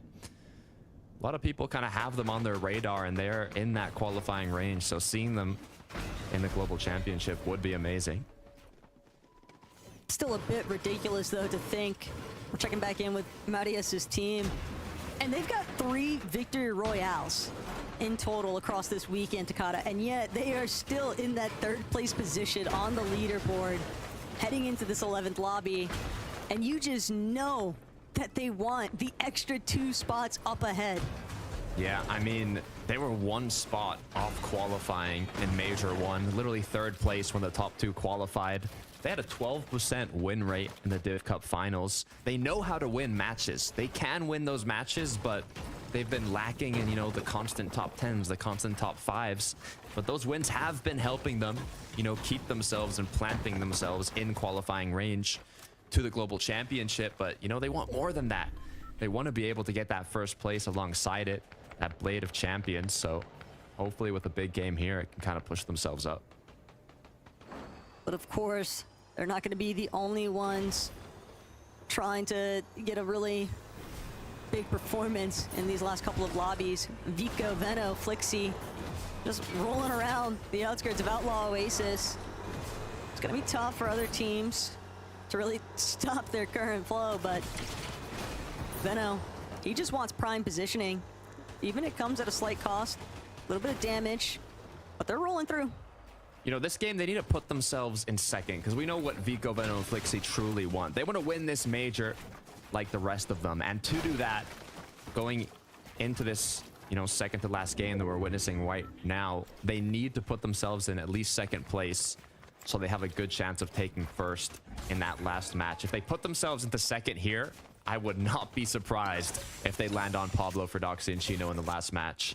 But to do so, they need to get a good amount of points here. Now, they are above. They've gotten an elimination, but that's just the start. Merstache, on the other hand, Grippe gets knocked down. But so does Merstache, Swizzy as well, and it's all up to Queasy. A huge game leading into this match. Put them in 5th place, but now potentially gonna go down early. Queasy is just chasing Clubshy. He wants this so badly. Anything to continue their run inside of that top 5 of the leaderboard. But Queasy, he's running out of time. He's running out of HP. The Storm's gonna finish off what Glubshy didn't even need to do. And Glubshy will be the only survivor from that exchange. Trouble's definitely starting to pick up here, though, for Pablo, Ferdoxy, and Chino. They don't necessarily have the HP that they'd probably want to right now, but more than enough resources, more than enough heals. They'll be able to build back up, no problem. It's largely just dealing with some of the congestion piling around them, but they'll get some great shots in onto Faded. They can tell that box fight's getting scrappy. They don't have to get up close and personal just yet, though. They'll opt for the free rotate while those teams are preoccupied. Darm, Demas, luckily avoiding the view of Pablo, Ferdoxy, and Chino. They might have actually chosen to collapse, but this team is just full on, dead set on getting into the next zone. Yeah, you got to be careful when the 7th zone pulls to the uncongested side, and you know a majority of the lobby is going to be rotating. You do not want to be the last trios to get in. So great job, you know, seeing that and being able to base up quickly. Now they do have that, you know, chance to look back and shoot the trios rotating on in a bit late. Cammy close to them, no shield to his name. Oh, this is tough for Seti, Cammy, and Hari, though. They're just smushed between Moneymaker's team and Ferdoxy's, and they don't look like they're in a position to fight either of them, but we'll have to revisit exactly what's going down over there. Kiruo, Volko, Cringe, they've managed to find a somewhat isolated spot on the side of this hill face, a little bit closer towards the dead side. Panzer, Thomas, Uppel, eating a few tags, returning a few tags. Vico, Flixie, Veno, just trying to make sure that they're in a position to take over high ground, and Navahalo nearly going down, but will manage to just stay standing, even if just barely. Veno, all the while, still pressuring onto Noms. Twy might not have shield, but it's a 2 versus 1 that Veno doesn't want to tango with just yet. Height was all Veno was after in the first place, and forcing Navahalo's team downwards means that they have open reign towards it. Come on, pull zone, they pull it. Okay, this is massive for Vico, Veno, and Flixie. They played for the odds. They pulled 8th zone here, but they're below. Please don't let being 28 below lead to your demise when you're so close to closing this out and pushing yourself up that leaderboard. All they have to do are connect a few shots. The issues from the early game led them to not have the best spare shields. They really need to do a bit of damage here. The odds have been in their favor for this match, but if they keep on ticking, it's going to be difficult. You can see Walks not in a great position at all. This is a terrible spot for Walks in comparison to what we're witnessing from Veno's team. And sure, Veno's team just barely above that damage threshold, but they still have all 3 players. Walks has a solo down to his last small shield potion. Feels like it's only a matter of seconds before somebody takes notice of his current position, and sure enough, Walks will fall. But Veno, Flixie, Vico, they can't afford to let up. They're now holding separate angles on height. They're trying to apply whatever damage they can, and just like that, they jump well above what they need for the damage threshold. They can't get comfortable, though. They know that there's still teams underneath them, could potentially be looking to chop them out. And they want to hold the high ground for as long as possible. Demus picks Storm, doing a great job just trying to get a bit of damage in on the players rotating through. Savage, incredibly low, has to be careful as he gets dropped as well. Shot away from getting knocked. As we take a look at how they've been causing disruption here throughout this late game. Tidy getting knocked down. Quick points for them. Where will this first moving pull towards? Is it going to pull towards Cammy, Seti, Hari? Is it going to pull towards Vico, Veno, Flixie? And yes, it will. The double pull from this trio. They claimed it. Kind of scared Cammy away and now got the zone pullback. So can they hold on? I mean, Queasy's not in the lobby. Vanya is, though, and we know they like going for wins. Poor Fernando. Sometimes you just see these solos in the low ground and you just gotta feel for them because it's like impossible to know which way to actually run. Everybody just trying to look for pickoffs as they make their rotates. But Veno, Vico, Flixie, they've definitely got the zone RNG on their side. And for Doxy, Pablo, Chino, they've got to hold down this secondary height position instead. They can't look for a height challenge. Not even sold that they would even want to go that way, though. Their build's a little bit low. A refresh certainly needs to be found. And sooner rather than later here is Pablo, Chino, for Doxy, managing to go unnoticed. That is until Chino gets knocked in the process, though. Vico saw him in the final moments, but they have been chopped. Vico, though, won't lose any HP to fall damage. They were prepared for that. And Pablo Ferdoxy, they've got to put on a crazy performance here if they want to hold that spot on the leaderboard. Whoa, Vico jumps into a full trio. The 1v3, they were out of materials he knew he had to make. a massive play to come back here, but Flixie is going to be able to pick up one. It's going to be enough mats to push them to zone, but are they still holding on? Yes, there's not a single trio contesting them now. They're able to build on in. The zone pulled far, but they did what they had to continue above. They're full tarping out. Pixie, Marius, Vanya, they'll be able to get a revive off, so they're still going to be a trio intact for the time being. But Pablo, for Doxy, they're just hoping that they can get a refresh. They're trying to make sure that they don't fall to Poland. Demon's Darm, but they get caught off instead by Frenek's team. And now it's for Doxy, coned up, isolated, hoping that Demon's Darm and Pix don't realize where he's at. He wants to see if he can get a Siphon Dag in, but it's not going to be the case. Runs in straight into the hands of Avahalo, who was just hiding in the backside. Pixie, Marius, Vanya, we talked about it. We know that they like playing for that victory royale. They have now overtaken the high ground. This is what they need with Fredoxy. Left alone, Veno going down as well. The whole trio being eliminated. Now's the chance for Marius, Pixie, and Vanya to push themselves closer to that first place spot on the leaderboard. All they need to do is close out this match.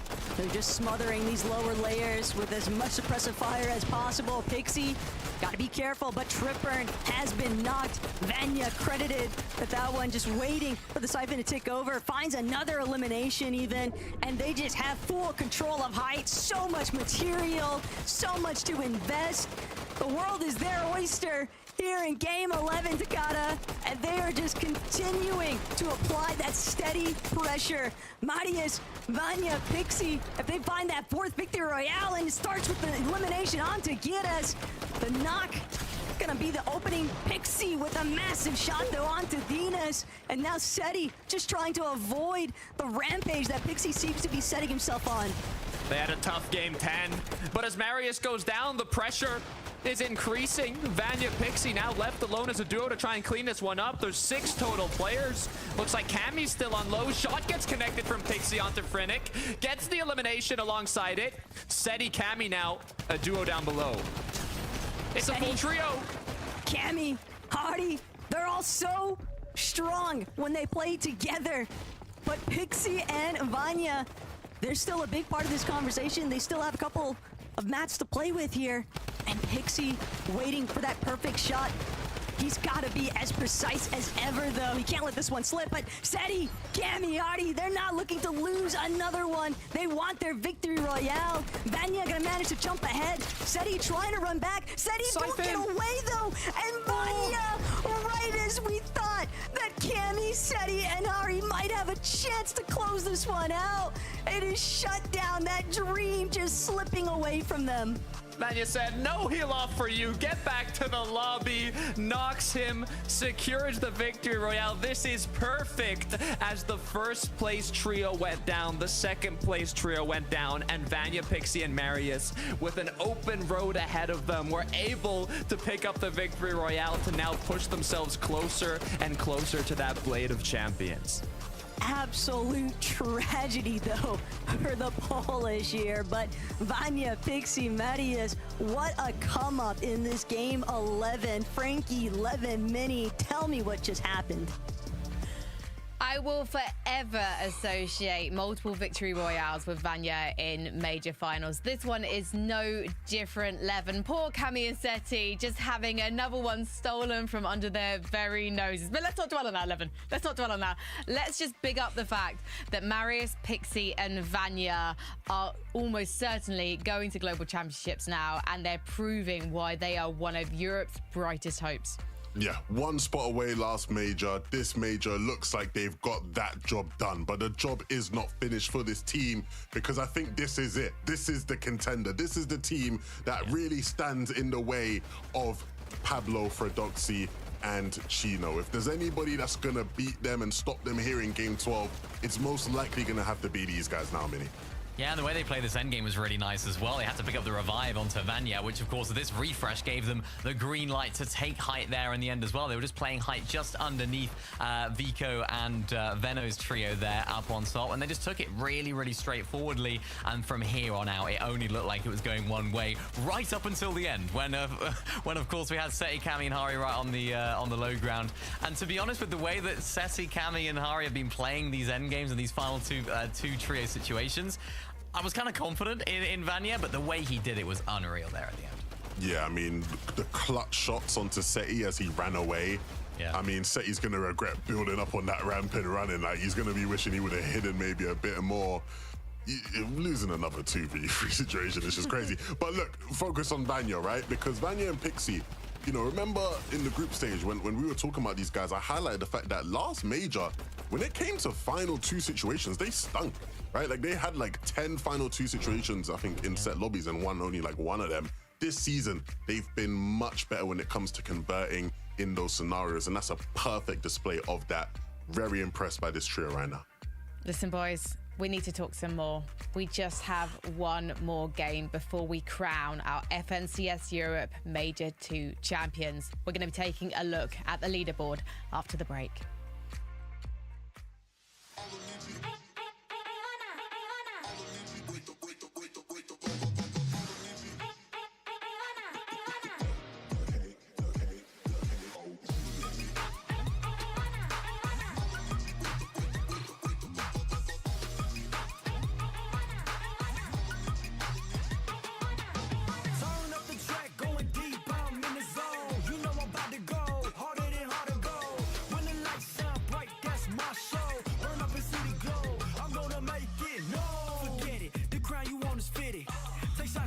If you miss, you gon' regret it. Before you crawl, know I'm running it all. I'm built up like a pharaoh, now they praying that I fall. Through shadows, been burning through these battles. No weakness in my body, need to know you better ask somebody. Already, I consume the patty, it's plenty. I leave a penny for thoughts about how I'm living. Ay, turn up the track, going deep, I'm in the zone. You know I'm about to go, harder than hard to go. When the lights shine bright, that's my show. Burn up and see the glow, I'm gonna make it. No, it's a rap, got the match build like a pro. You know the legends go, harder than adios. When the lights shine bright, that's my show. Burn up and see the glow, I'm gonna make it. No, me off the top, no way. I came and carved my name. I gave my life into my place, earned everything that I claimed. Nothing ever could replace me. 3-4-3-4, square dance on the floor. This is not a ball, I'm above it all. Start, I see my glow up where you supposed to go. Posted on the low, can't lose and find the go. Leave me in the zone, I take your mind and then I snatch your soul. Turn up the track, going deep, I'm in the zone. You know I'm about to go, harder than hard to go. When the lights shine bright, that's my show. Burn up and see the glow, I'm gonna make it. No, I get it, they love my whole steady. Fake ops don't listen, told you this ain't hypothetical. Answer the call, prove this once and for all. Can't reach me with an arrow, summer nights I never fall. No cattle, the goat don't wear a saddle. Go riders off my body, cut them off, they acting sloppy. Already, I consume the petty. The vision's 2020, believe your eyes are winning.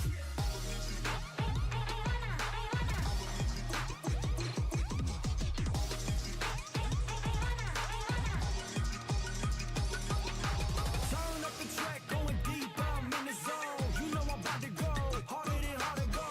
When the lights shine bright, that's my show. Burn up and see the glow, I'm gonna make it. No, it's a rap, got the match build like a pro. You know the legends go, harder than adios. When the lights shine bright, that's my show. Burn up and see the glow, I'm gonna make it. Turn up the track, going deep, I'm in the zone. You know I'm about to go, harder than hard to go. When the lights shine bright, that's my show. Burn up and see the glow, I'm gonna make it. No.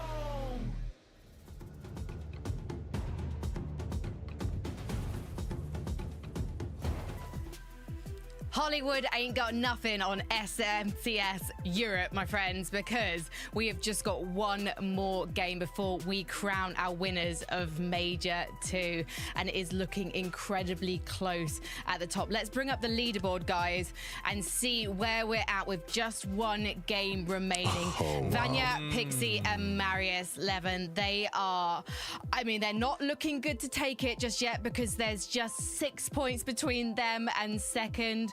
But the consistency they've showed today, the ability to pick up those victory royales, makes me think they must be confident. This is gonna be a cook of a game 12, man. This is what you want. You want the close photo finish, Mini, and we're gonna get that here because Vanya, Pixie, and Marius have catapulted their way into it. Look, both these teams have been fantastic this weekend. Both these teams have so much on the line. The only winner, or the only player who's won an FNCS on either of these teams is Vanya, right? Pixie looking to pick up his first. Marius looking to become the first Danish player to do it, right? So a big weekend for Danish Fortnite. I don't even know who I think is going to do it, to be honest with you, because both of these teams have been so good at making it to these end games consistently, Minnie. Yeah, and I think what I will say is that whoever does end up winning this will definitely deserve it on their performance this weekend. You can see with their elimination stats, their placement points as well, they're so close to each other, and the consistency that we've seen from particularly Fred Oxy's team has been next level this entire weekend. So although they don't have the experience necessarily, they don't have the experience of being in this position, this is going to be coming down to a very, very close finish, and you have to say whoever does take it will fully deserve it. Yeah, and when you look at this team in particular, it's such an interesting story for them, right? When you look at all three of these players and the trajectories they've been on, it's been so strange almost, right? You look at Pablo Wingu. Pablo Wingu's been around in EU competitive for a long time. You know, back in 2021, right? Pablo Wingu was popping about. Obviously, he went to the Invitational in 2022, and that was really when I think a lot of people thought this guy is going to be one of the top players for a long time in EU. And it didn't quite pan out from then, right? You know, a lot of people thought Pablo and Bebies had hit their peak. You look at Fredoxy when he burst onto the scene, very talented Danish player. Everyone thought, okay, right, he's going to make that level, make that jump to the tier 1. And even though he's been one of the best off spawn players and everybody respects him there, he never quite, again, put himself in that category. And he just last season didn't even make the major finals, right? And then you look at Chino, the young talent coming in. He's had a great sort of, you know, last year and a half. And he's finally found the formula, playing alongside two people he respects a lot. I know him and Pablo have been friends for a long time and they've always wanted to play with each other. This is the first season they've had that opportunity. And boy, if this is what you get for playing with your friends, I think I want to play with my friends all the time in FNCS, right? That's exactly what he'll be thinking in his head now. So a big last game, a lot of pressure on all these guys because competing for a title in that final game, it is no joke. The devil's advocate in me wants to say that these guys have been gifted Masked Meadows for free, and maybe if they weren't, there would be a different team in that top 2 right now. However, Fredoxy's trio have been showing that they are one of the strongest off-born teams. They have earned Masked Meadows for themselves throughout this season, not just this weekend, Mini Minor. Do you think that actually, even if they did have a team dropping against them, they would still be there? Yeah, definitely. I think it happened in game number 2, right, of this weekend. They had a team sort of like contesting and rotating in nearby. So they definitely have what it takes. They rolled Vico Veno Flixi when they contested them in week 4 divisional finals. They have that confidence. Every single aspect of their game right now is looking really, really good. And yeah, you know, they had a really good POI, uncontested vault, black market, all that sort of stuff. But you have to do what you need to do with that loot. You can't just win an FNCS from just getting good loot. You have to make the most of it. And that's what they're doing. Well, guys, we're not just talking about number 1 here. We're talking about that top 7. We already know that 2 of the trios inside the top 7 have qualified for the Fortnite Global Championships in September, because where are legends made? On LAN. Every single one of those trios wants to make it to Lyon. We're going to find out who'll book their spot after this game. It's so intense. Thomas isn't in the top 7. Tayson isn't in the top 7. Pink isn't in the top 7. There's so many of these trios that are not yet in qualifying range for the Global Championship. The desk set the scene perfectly. First and second place, head-to-head. Only one player on both trios has won an FNCS. This could be huge for any of these players, Taco. This last game is going to be sick. Yeah, the top 10 in general looking really close, and we'll see who comes down with the Blade of Champions in Game 12.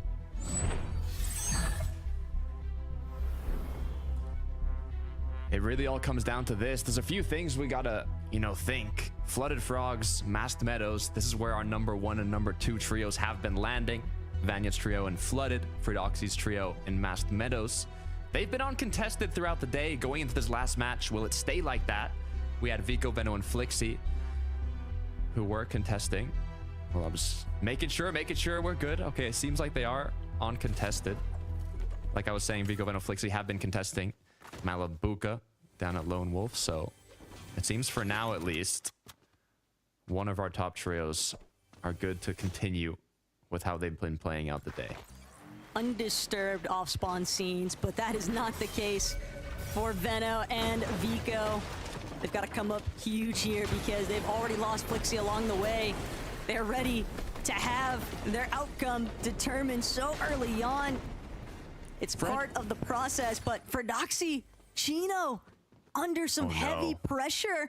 Vidil, Savage, and Reason trying to roll through, pay them a visit after what went south for Mr. Savage in Game 11.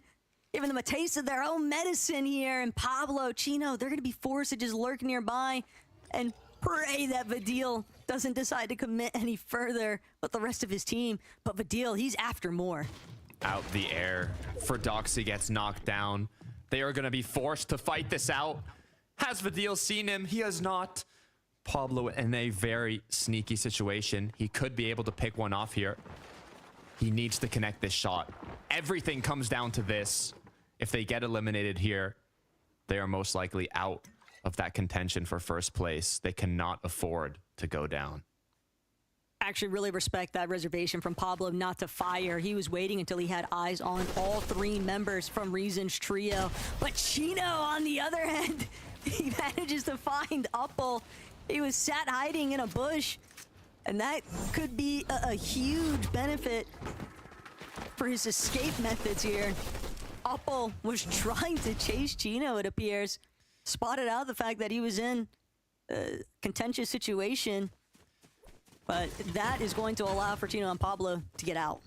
That was insane, by the way. I mean, he thought that, okay, Thomas HD, Panzer Uppel, they're in their surrounding range. If they see me fighting off spawn, they're most likely going to, you know, close on in, look for a third party. So he waited at the porter potty knowing that this was a potential outcome and picked up an elimination from that.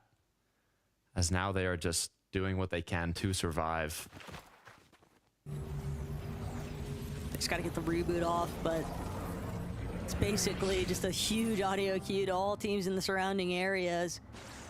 Doxy will rejoin Pablo and Chino, and when you factor in that Chino did find that elimination, it's a little bit of surge damage. It's not as much as they would obviously want, but this will at least give them the opportunity to farm up a bit and then try to see if they can establish their dominance elsewhere on the map.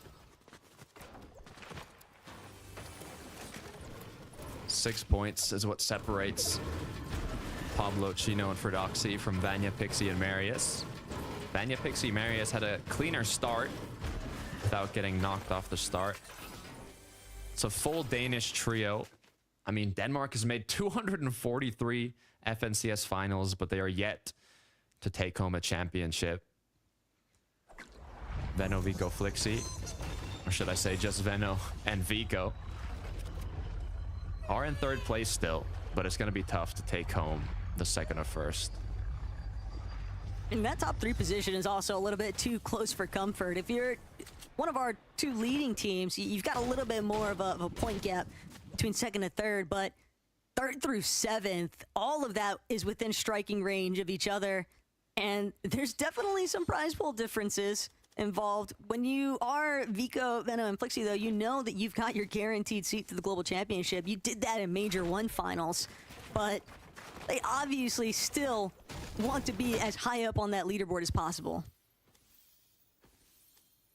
And for the trios that haven't yet qualified, you know, to the Global Championship, they just want to make their way on in, right? Being so close right now, you have to put on a performance in this match. I'm trying to think even if it's possible for...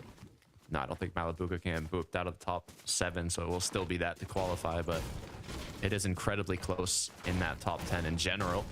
A lot of big names still not in qualifying range for the Global Championship, but although Pablo, Doxy, and Chino had a bit of a hiccup to start this one off, they're looking better. Pablo, Chino, and Doxy, the biggest issue is they lost control of Mass Meadows after taking that early spill. So they're going to have to try and fight their way back into that POI. Other teams taking full advantage, though, of what's been left over, what was never gathered in the first place, since they didn't have the time to do so because of Reason's team. Mustache, Queasy, and Swizzy, though, coming out of Seaport, can never count these guys out either. They are nestled into that 5th place spot, heading into this final lobby, Takata, but they could still come up with a crazy game in the final hour.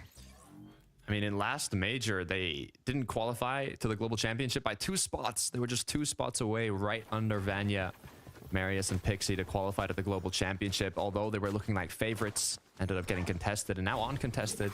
They're in qualifying range, but, you know, they're getting close to that borderline, so they still have to have quite a performance. I mean, if you're Vanya, Pixie, and Marius, you're in first place here, but you want to get that Blade of Champions. You want to win that FNCS. Vanya has already claimed a few, but Pixie and Marius, they have yet to win one.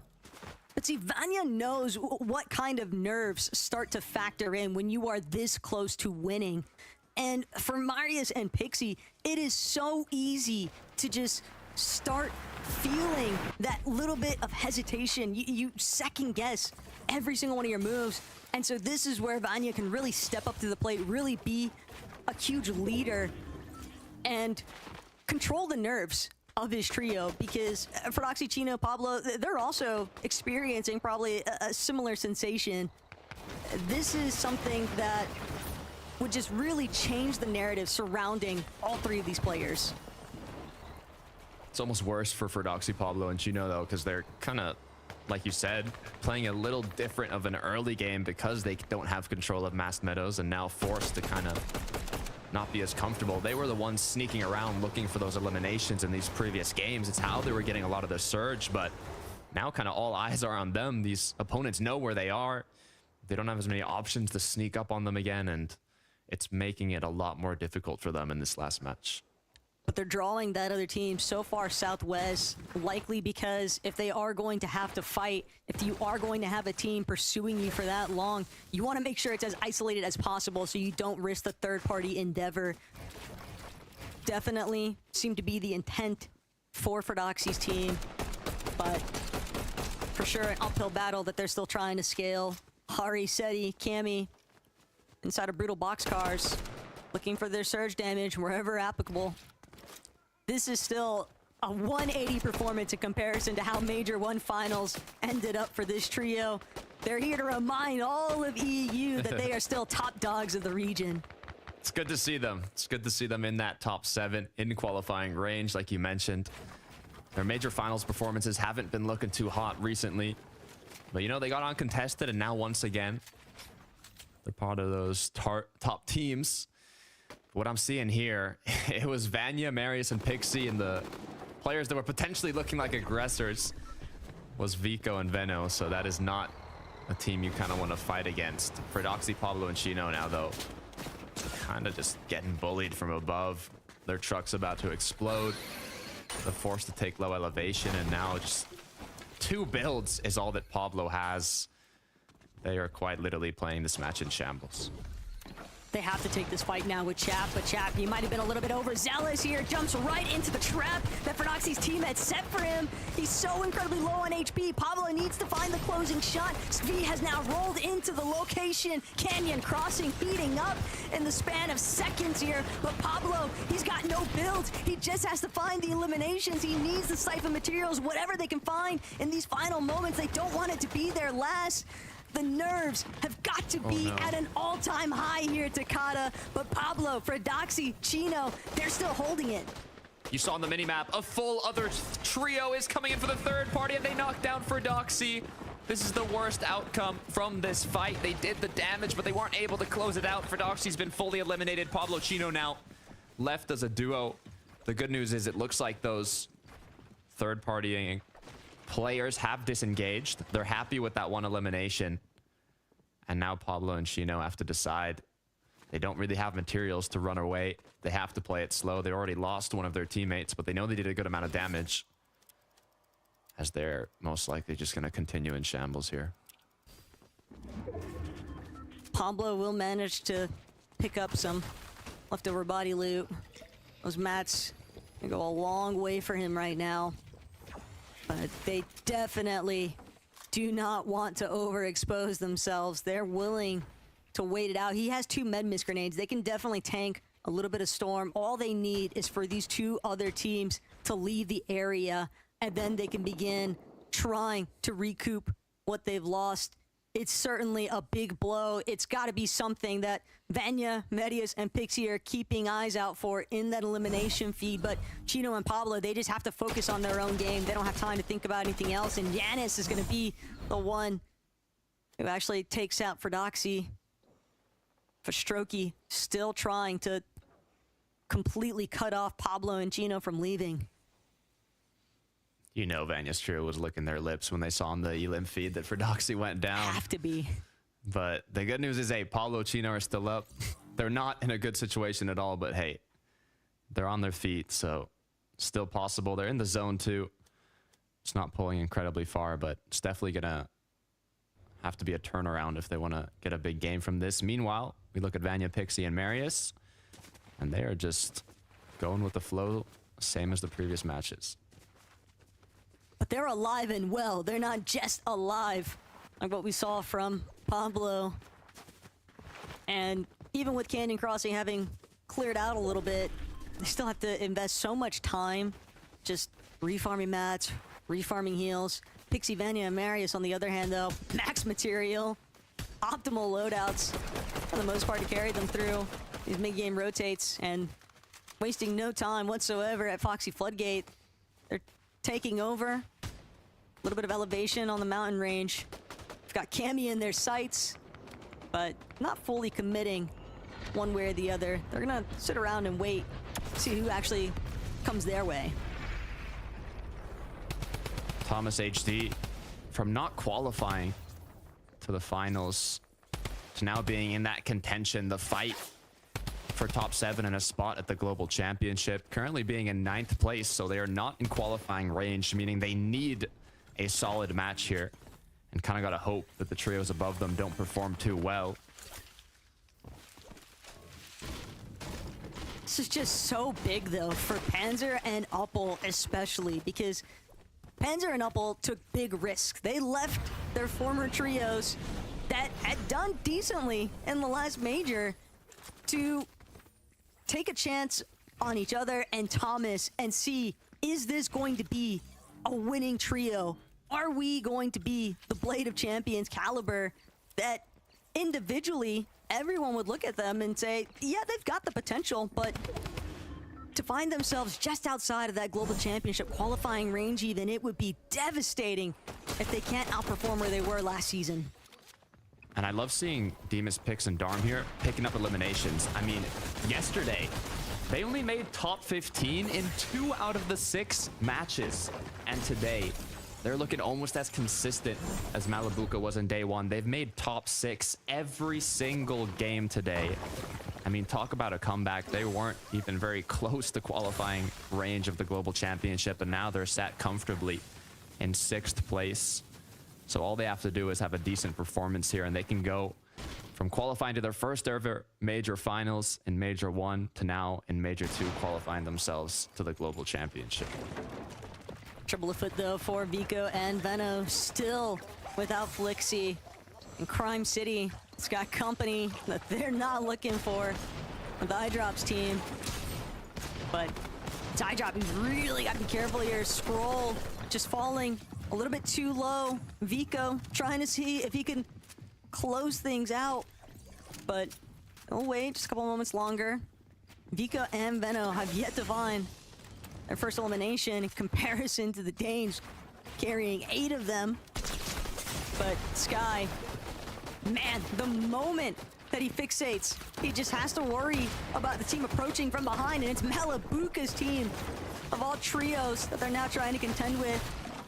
And what looked like a promising collapse has now completely been turned on their heads. Malabuka's trio, they are out for iDrop's team here, and they've already got iDrop. Just waiting to see if they can get the other 2. Probably aware of the fact that the double revive's going off. They're just looking for a pre-edit play onto Veno, and Malabuka opening the doorway. Veno gonna be eliminated. You just know that Malabuka's got to be cheesing right now. And it's only Vico left standing. Sky and Scroll, they are going to opt to go the other direction. And Malabuka more than happy to just keep trying to hunt out where Vico's located. Gotta be a smile on their face. The trio that turned their tournament upside down, now eliminating them in the last match. They are the trio that is directly above them on the leaderboard as well. After those eliminations, they've taken the spot from them, pushed themselves into 3rd place. And with Vico left alone, he has to pray that they don't find him here. Vico has 1 bandage, and he is running on fumes. Even with surviving all of that mayhem, it doesn't necessarily mean that they'll be able to convert that into even a decent position. This is real tough scenes for Veno. But Vico's going to do what he can. Now, I love to see Fredoxy, Chino, and Pablo back in game. Levin set it up perfectly, but I want to reiterate. I mean, Fredoxy wasn't even able to make the major finals last season. Not a single player on this trio has won an FNCS. Pablo Wingu, sorry, longtime competitor in the Fortnite space alongside that kind of young talent Chino. Fredoxy has been around for a good amount of time as well, but they haven't kind of had the respect to win a whole major. You know, they'll be on these lists, but they're not going to be the clear winners. So seeing them ahead now in this rough last game, it would be amazing for them to clutch it out, as it looks like Vico's gone down, but he's brought Flixie back into the game. So, you know, they're doing what they can to stay up. The reboots onto Veno and Flixie, sure, but they are so far out in Storm. Even if they somehow manage to get into the next zone, Takada, they are going to be threatened by that Storm sickness, I would imagine. And I think the only thing that they're worried about right now, though, is just trying to get as many placement points as possible. I'm not sold that they're going to be able to bring back Vico anytime soon, but Proxy, Chino, Pablo, they might have all been able to make it out of Canyon Crossing. The issue is that they're coming out of the tunnel, and there were teams sat waiting, looking to prey upon anyone that might have been straggling behind. And while they will get the double revive off onto Fredoxy, just again another team that is likely going to encounter some Storm sickness issues, and that could definitely impact the way that they rotate in the late game. That med mist has been a lifesaver, though. They will be able to make it back in, but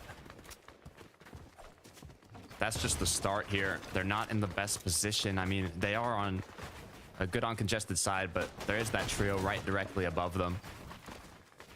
They have done enough damage, but now they are incredibly low on spare shields. Only a couple minis for Chino. I think it was for Doxy, didn't even have any in his loadout. They're just trying to avoid all fights. They have zero interest in an engagement just yet. Maybe they can turn around and spray a team that might be potentially more chalk than them, but it's going to be tough. Vanya, though, is the last thing you want to see when you are only 6 points ahead on the leaderboard. But Vanya just barely going to be able to reunite with this trio. Water sprites, every form of a healing resource, not going to be dropped. Gotta make sure that Vanya is healthy enough to fight if need be. But scary scenes. Oh, no. Can almost feel your heart stop for them. But Pixie, Marius, Vanya, they definitely got materials. But it is very difficult because the zone has pulled deep into Mass Meadows, and Pixie's just trying to get an overview, some shots back, trying to cut off teams that are looking to make their approach to their current building. You know they got to be hoping for that RNG. They've set themselves up for the chance of getting a good pull. They have vision on the whole lobby. Marius and Pixie looking to see if they can claim their first FNCS win. Marius was on the come up recently, especially on socials, you know. This young fracking talent now closer and closer to taking home an FNCS as Fredoxy gets knocked down and fully eliminated. Pablo needs to hit some big shots here. It's on to Savage, also no shield to work with. It's everything for this trio right now. They cannot afford to go down, especially with the position that Vanya and his trio have. and now they're just left as a duo. It doesn't matter what they want. What matters is what they need. They're 227 below the damage threshold. They can't afford to let Reason and Savage get away either. Pablo's gonna pick up what Savage and Reason had started. He's trying to chase after them. He knows that Savage has been split away from Reason, but Chino has fallen. It's only Pablo with 11 builds. This has got to be the craziest solo clutch. Getting the knock onto Reason will at least buy him a little bit of time, but from across the way in the buildings overhead, Pablo knows Height is staring down at him. He's trying to make it into the building, trying to do whatever he can to stay up and running. He doesn't want to see that second place position end in second, but his team might not have a choice. He's barely managing to find some leftover goods here in Mass Meadows. But Pablo as a solo, knowing that he has to deal with Vanya, Pixie, and Marius, who are just way up above in the high ground. It is a night and day difference between what's going on with both of these trios in our final lobby. Literal polar opposites. The perfect primed up position you want to be in versus the absolute worst. Pablo has to find some sort of miracle. He got a good amount of damage, but now with the next Storm Surge tick, he is 155 below. Footsteps heard behind him. It's going to have to look for the elimination. One surprise pump could be enough. He sees the fight has started. It could be an opening for him to aggress here, but he's taking his time. Unfortunately, the shots from the back are going to bring him down to 61 HP. Unable to connect the initial pump, but he gets the AR tag. Just one more for the elimination. Pushes his way on into zone in desperation. He needs this elimination, but is going to ultimately go down. They are 2 points ahead of Vanya, Pixie, and Marius, but I mean, the only way that they don't end up retaking that spot is if they all three get shot down right now and live to fall damage. Sickening feeling for Prodoxy's team, but for Marius and Pixie, they can't lose sight of what's practically been handed to them now by the lobby. They're trying to hold down this high ground. They've got the leverage. They know they're not that far, and they just need a little bit more. Just one elimination further. They've got so much damage. The surge threshold isn't their concern. It's just maintaining their position. While other teams like Seti, Hardy, Cammy, they're trying to scavenge these low ground spots, but not a whole lot being given to them, with Height just bearing over the lobby. Look, the lead for first place is significant, but the lead for qualifying to the Global Championships is incredibly close. Pix and Darm just one spot away from being on that qualifying threshold. Cammy, Seti, the ones directly below them, they are literally the cutoff to qualify, and they're going head to head.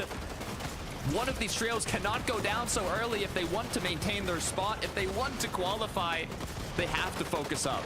But Darm, he can't get the layer swap off. He's got Seti, Hardy, and Cammy preventing him from doing so.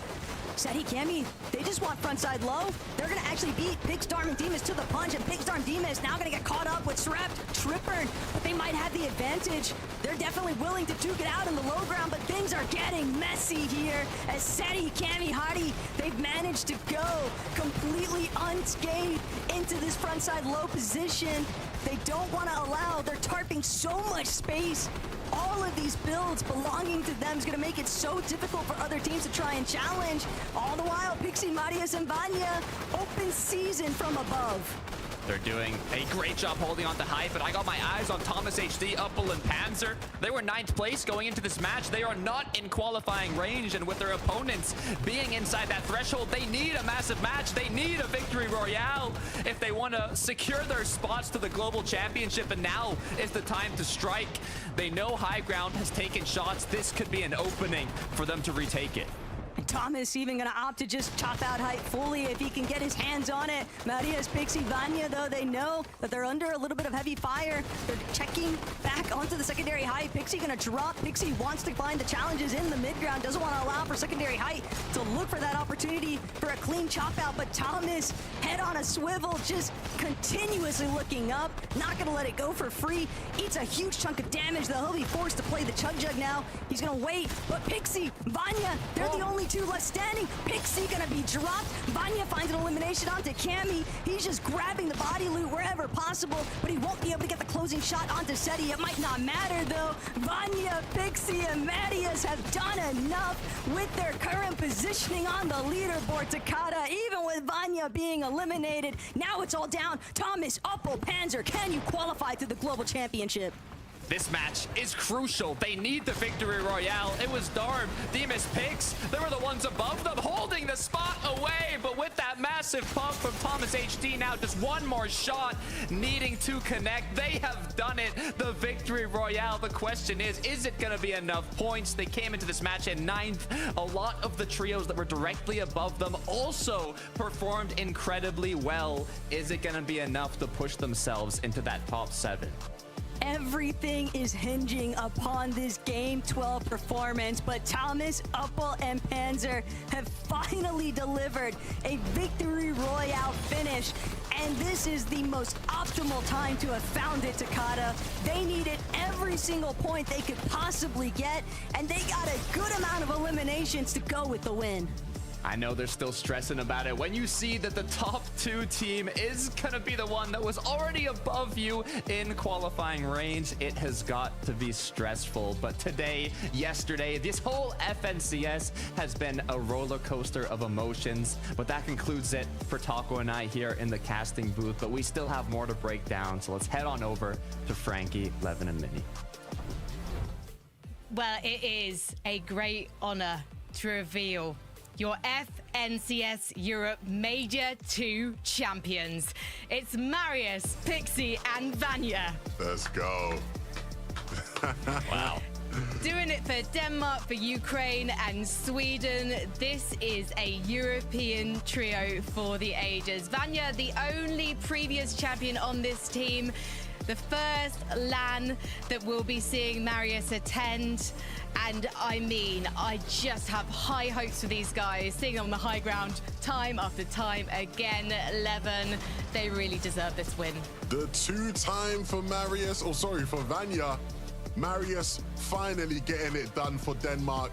I mean, look, Denmark has been one of the best regions, if not the best country in European Fortnite. When you look at their population to how successful they've been, the most second places of any country in all of Europe, and they finally get it done, and it is Marius to do it, Minnie.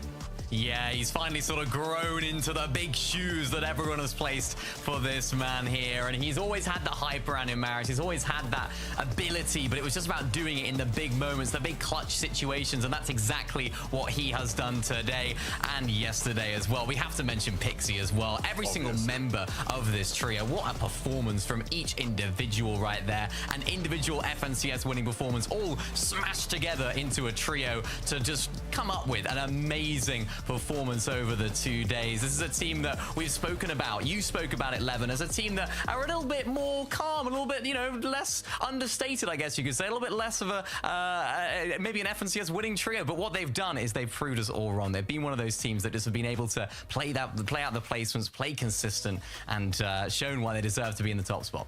Yeah, and I'm glad you brought up Pixie there, because Pixie's someone in particular who, coming into this year, I almost felt very bad for him, because he is a fantastic player, one of the best fraggers in the region. And when trios got announced after Global Championships 2024, Pixie started playing with Queasy and Veno. That was his trio, right? And I mean, what a trio it was, right? To be on the same team, to get to play with legends like Queasy and Veno, and he deserved it. He had earned that spot. And when that trio split up and Queasy and Veno decided we don't want to play with each other, it sort of left Pixie in a bad position for options, not by any fault of his own. He was amazing in that trio. And so I was really hoping he'd find a good team to land on. He got there with Vanya and Marius. They did well last season, but for him now to finally have that FNCS win next to his name, I am over the moon for him, overjoyed for him. Marius and Pixie, two of the best young stars we've seen in Fortnite over the past year. And to see them pick up an FNCS win is just a sign of this new era of EU competitive that we are in right now. I want us to hold the leaderboard for a second, because I just want to remind everyone watching of the stakes and what Thomas getting a victory royale potentially means for this leaderboard, because he really needed a huge game. And Mini Miner, he and Panzer and Uppel truly delivered, but we still got to wait to see if it's going to be enough. Do you think it is? Well, they've done all they can, right? You know, you've won the last game. We saw Uppel going down off spawn early on in that game, so they picked up the pieces from there. And overall, they've had their ups and downs, this team. They were looking strong after day one. Day number two, not so good for this team, but the end to day number two has been absolutely spectacular. Thomas in particular, Levin, the way that he's been able to play this season, proved why he belongs in these major finals and doing so much damage with that, the drum gun, just being a force to be reckoned with for the whole lobby. This has been a trio to watch, and I really hope they make it to globals. Well, why don't we take a look and find out? The leaderboard is ready, lads. Ooh, Look at that top 7. Haris, Tayson, Chicho. Wow. Beating out Thomas, Uppel and Panzer to the top spot. Tayson has had just the most phenomenal day, Levin. It's still maybe a surprise to see Thomas just pipped to the post by a devastatingly small number of points, but the consistency won out in the end. wow. Looking at these teams who have made it in, this is unbelievable, unreal. Of course, you have to look at Chino, Pablo, and Fredoxy. Commiserations to these three, because they have put on an absolute show for us this weekend. I don't think anybody had them on their radar as a team who was going to compete to win FNCS come game 12. Yes, unfortunately for them, it fell apart in that last game, as it so many times has done for teams in many, many seasons. But you cannot discount what they did before that. These three, not only is it like a redemption in a way, especially for sort of Pablo and for Doxy, when you look at the couple of years that they have had, for Chino as well to be vindicated of his decision, right? You know, myself and many other people were very critical of him when he decided he didn't want to play with Pink and Nebs last season, and now he has proved every single one of us wrong, because this team clicked and it worked. Yeah, I mean, going into this weekend, they did a prediction. Fredoxy did a grand finals prediction. They predicted themselves to place between 16th and 25th. So not only did they take us by surprise, they took themselves by surprise as to not only having that drop spot uncontested, but as we talked about before, making the absolute most of it. And they've been an absolute menace to the lobby as well. The ability to take these fights, have that confidence, then carry that confidence into endgame as well. The consistency was unmatched all weekend. They didn't need a load of wins to do well. They needed that consistency, and they found it so often. Yeah, look, I know it's not the ending they would have wanted to have going into the last game, but it is funny because before game 12, Fredoxy actually tweeted saying, no matter what, it's a one-time FNCS for Denmark, you know? So a bit of camaraderie amongst the national men, and I'm glad that they can maybe find a bit of a silver lining, because you're right, I mean, I don't think they would have even expected to have the weekend they've had. Looking at some of these other teams who have made their way in and had great performances, we have to talk about Pix, Dam, and Dimash. Look, of course, Vanya, Pixie, Marius, they won FNCS today. But the best team on day 2 has been Pix, Dam, and Dimash. They were nowhere near getting third going into today, and they have been scintillating every single game, and they've secured their spot for the global championships. They've improved on their placement from last season, which many people might not have even thought was going to be a possibility after how well they did last season.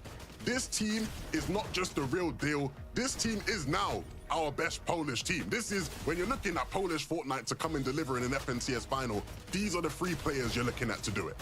Absolutely. They haven't placed outside of 6th today. That has been their day. That's how monumentous their day 2 has been, and what it had to be to qualify them into the global championships. And I really cannot wait to see what these guys do on LAN. I can't wait, because every single time there's been questions asked of them, getting into their first major finals last season, placing 5th, setting that record, whenever the lights are brightest, whenever these guys are put on that pedestal of, right, let's see what these guys can do, how can they perform, how are they going to fare, they always deliver, it seems like. And I can't wait to see them under those bright lights at globals. It's really refreshing as well to see the maturity on this team already between Majors 1 and 2. Major 1, they were the team that had no fear. They were just going to frag. They were not going to respect the opposition. And now actually we've seen them decide to balance their game out a bit and actually finding that respecting their elders or the more experienced trios has really paid off for them.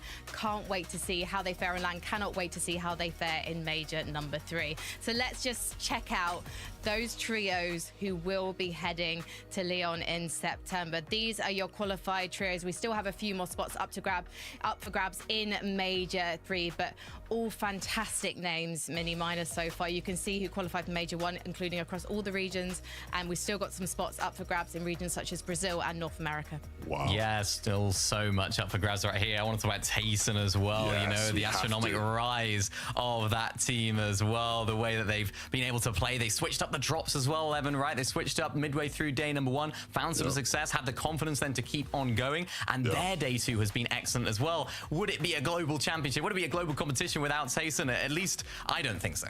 Well, look, it wasn't last year, right? And that was the big story last year, was like, is that our EU GOAT, is he finished? Is he done, right?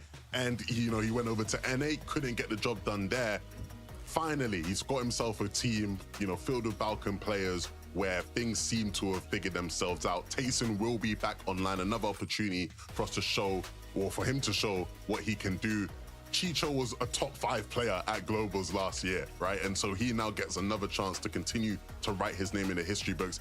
And Haris, given an opportunity, young star from the Balkan region, really excited to see what he can do. And then we can't forget Queasy, Swizzy, Mustache. Look, they might not have gotten the win that I think many of us came into this weekend thinking they would get, but they got the job done. They got the global spot. Still very excited to see what these 3 will do on the global stage, because I still believe that they're going to be a big threat for whoever is competing for the top spot. Cough, cough, Peter Bar. And so I want to see what Queasy, Swizzy, and Mustache can cook up come globals time in Leon. Yeah, they're such an exciting team, and I think the experience that Queasy's had on that global stage will absolutely pay dividends. Mustache the same as well. They just have that experience already when it comes into these global competitions, so I'm really, really interested to see what they're going to cook up come globals. It's still a long way away, but what's most important for them is that they will be there. Okay, guys, I just want to look ahead now. Major 3. Last year, we saw so much change. It wasn't just that duos were breaking up and reforming. It's that we literally saw some players change region. And I'm just wondering, do you have any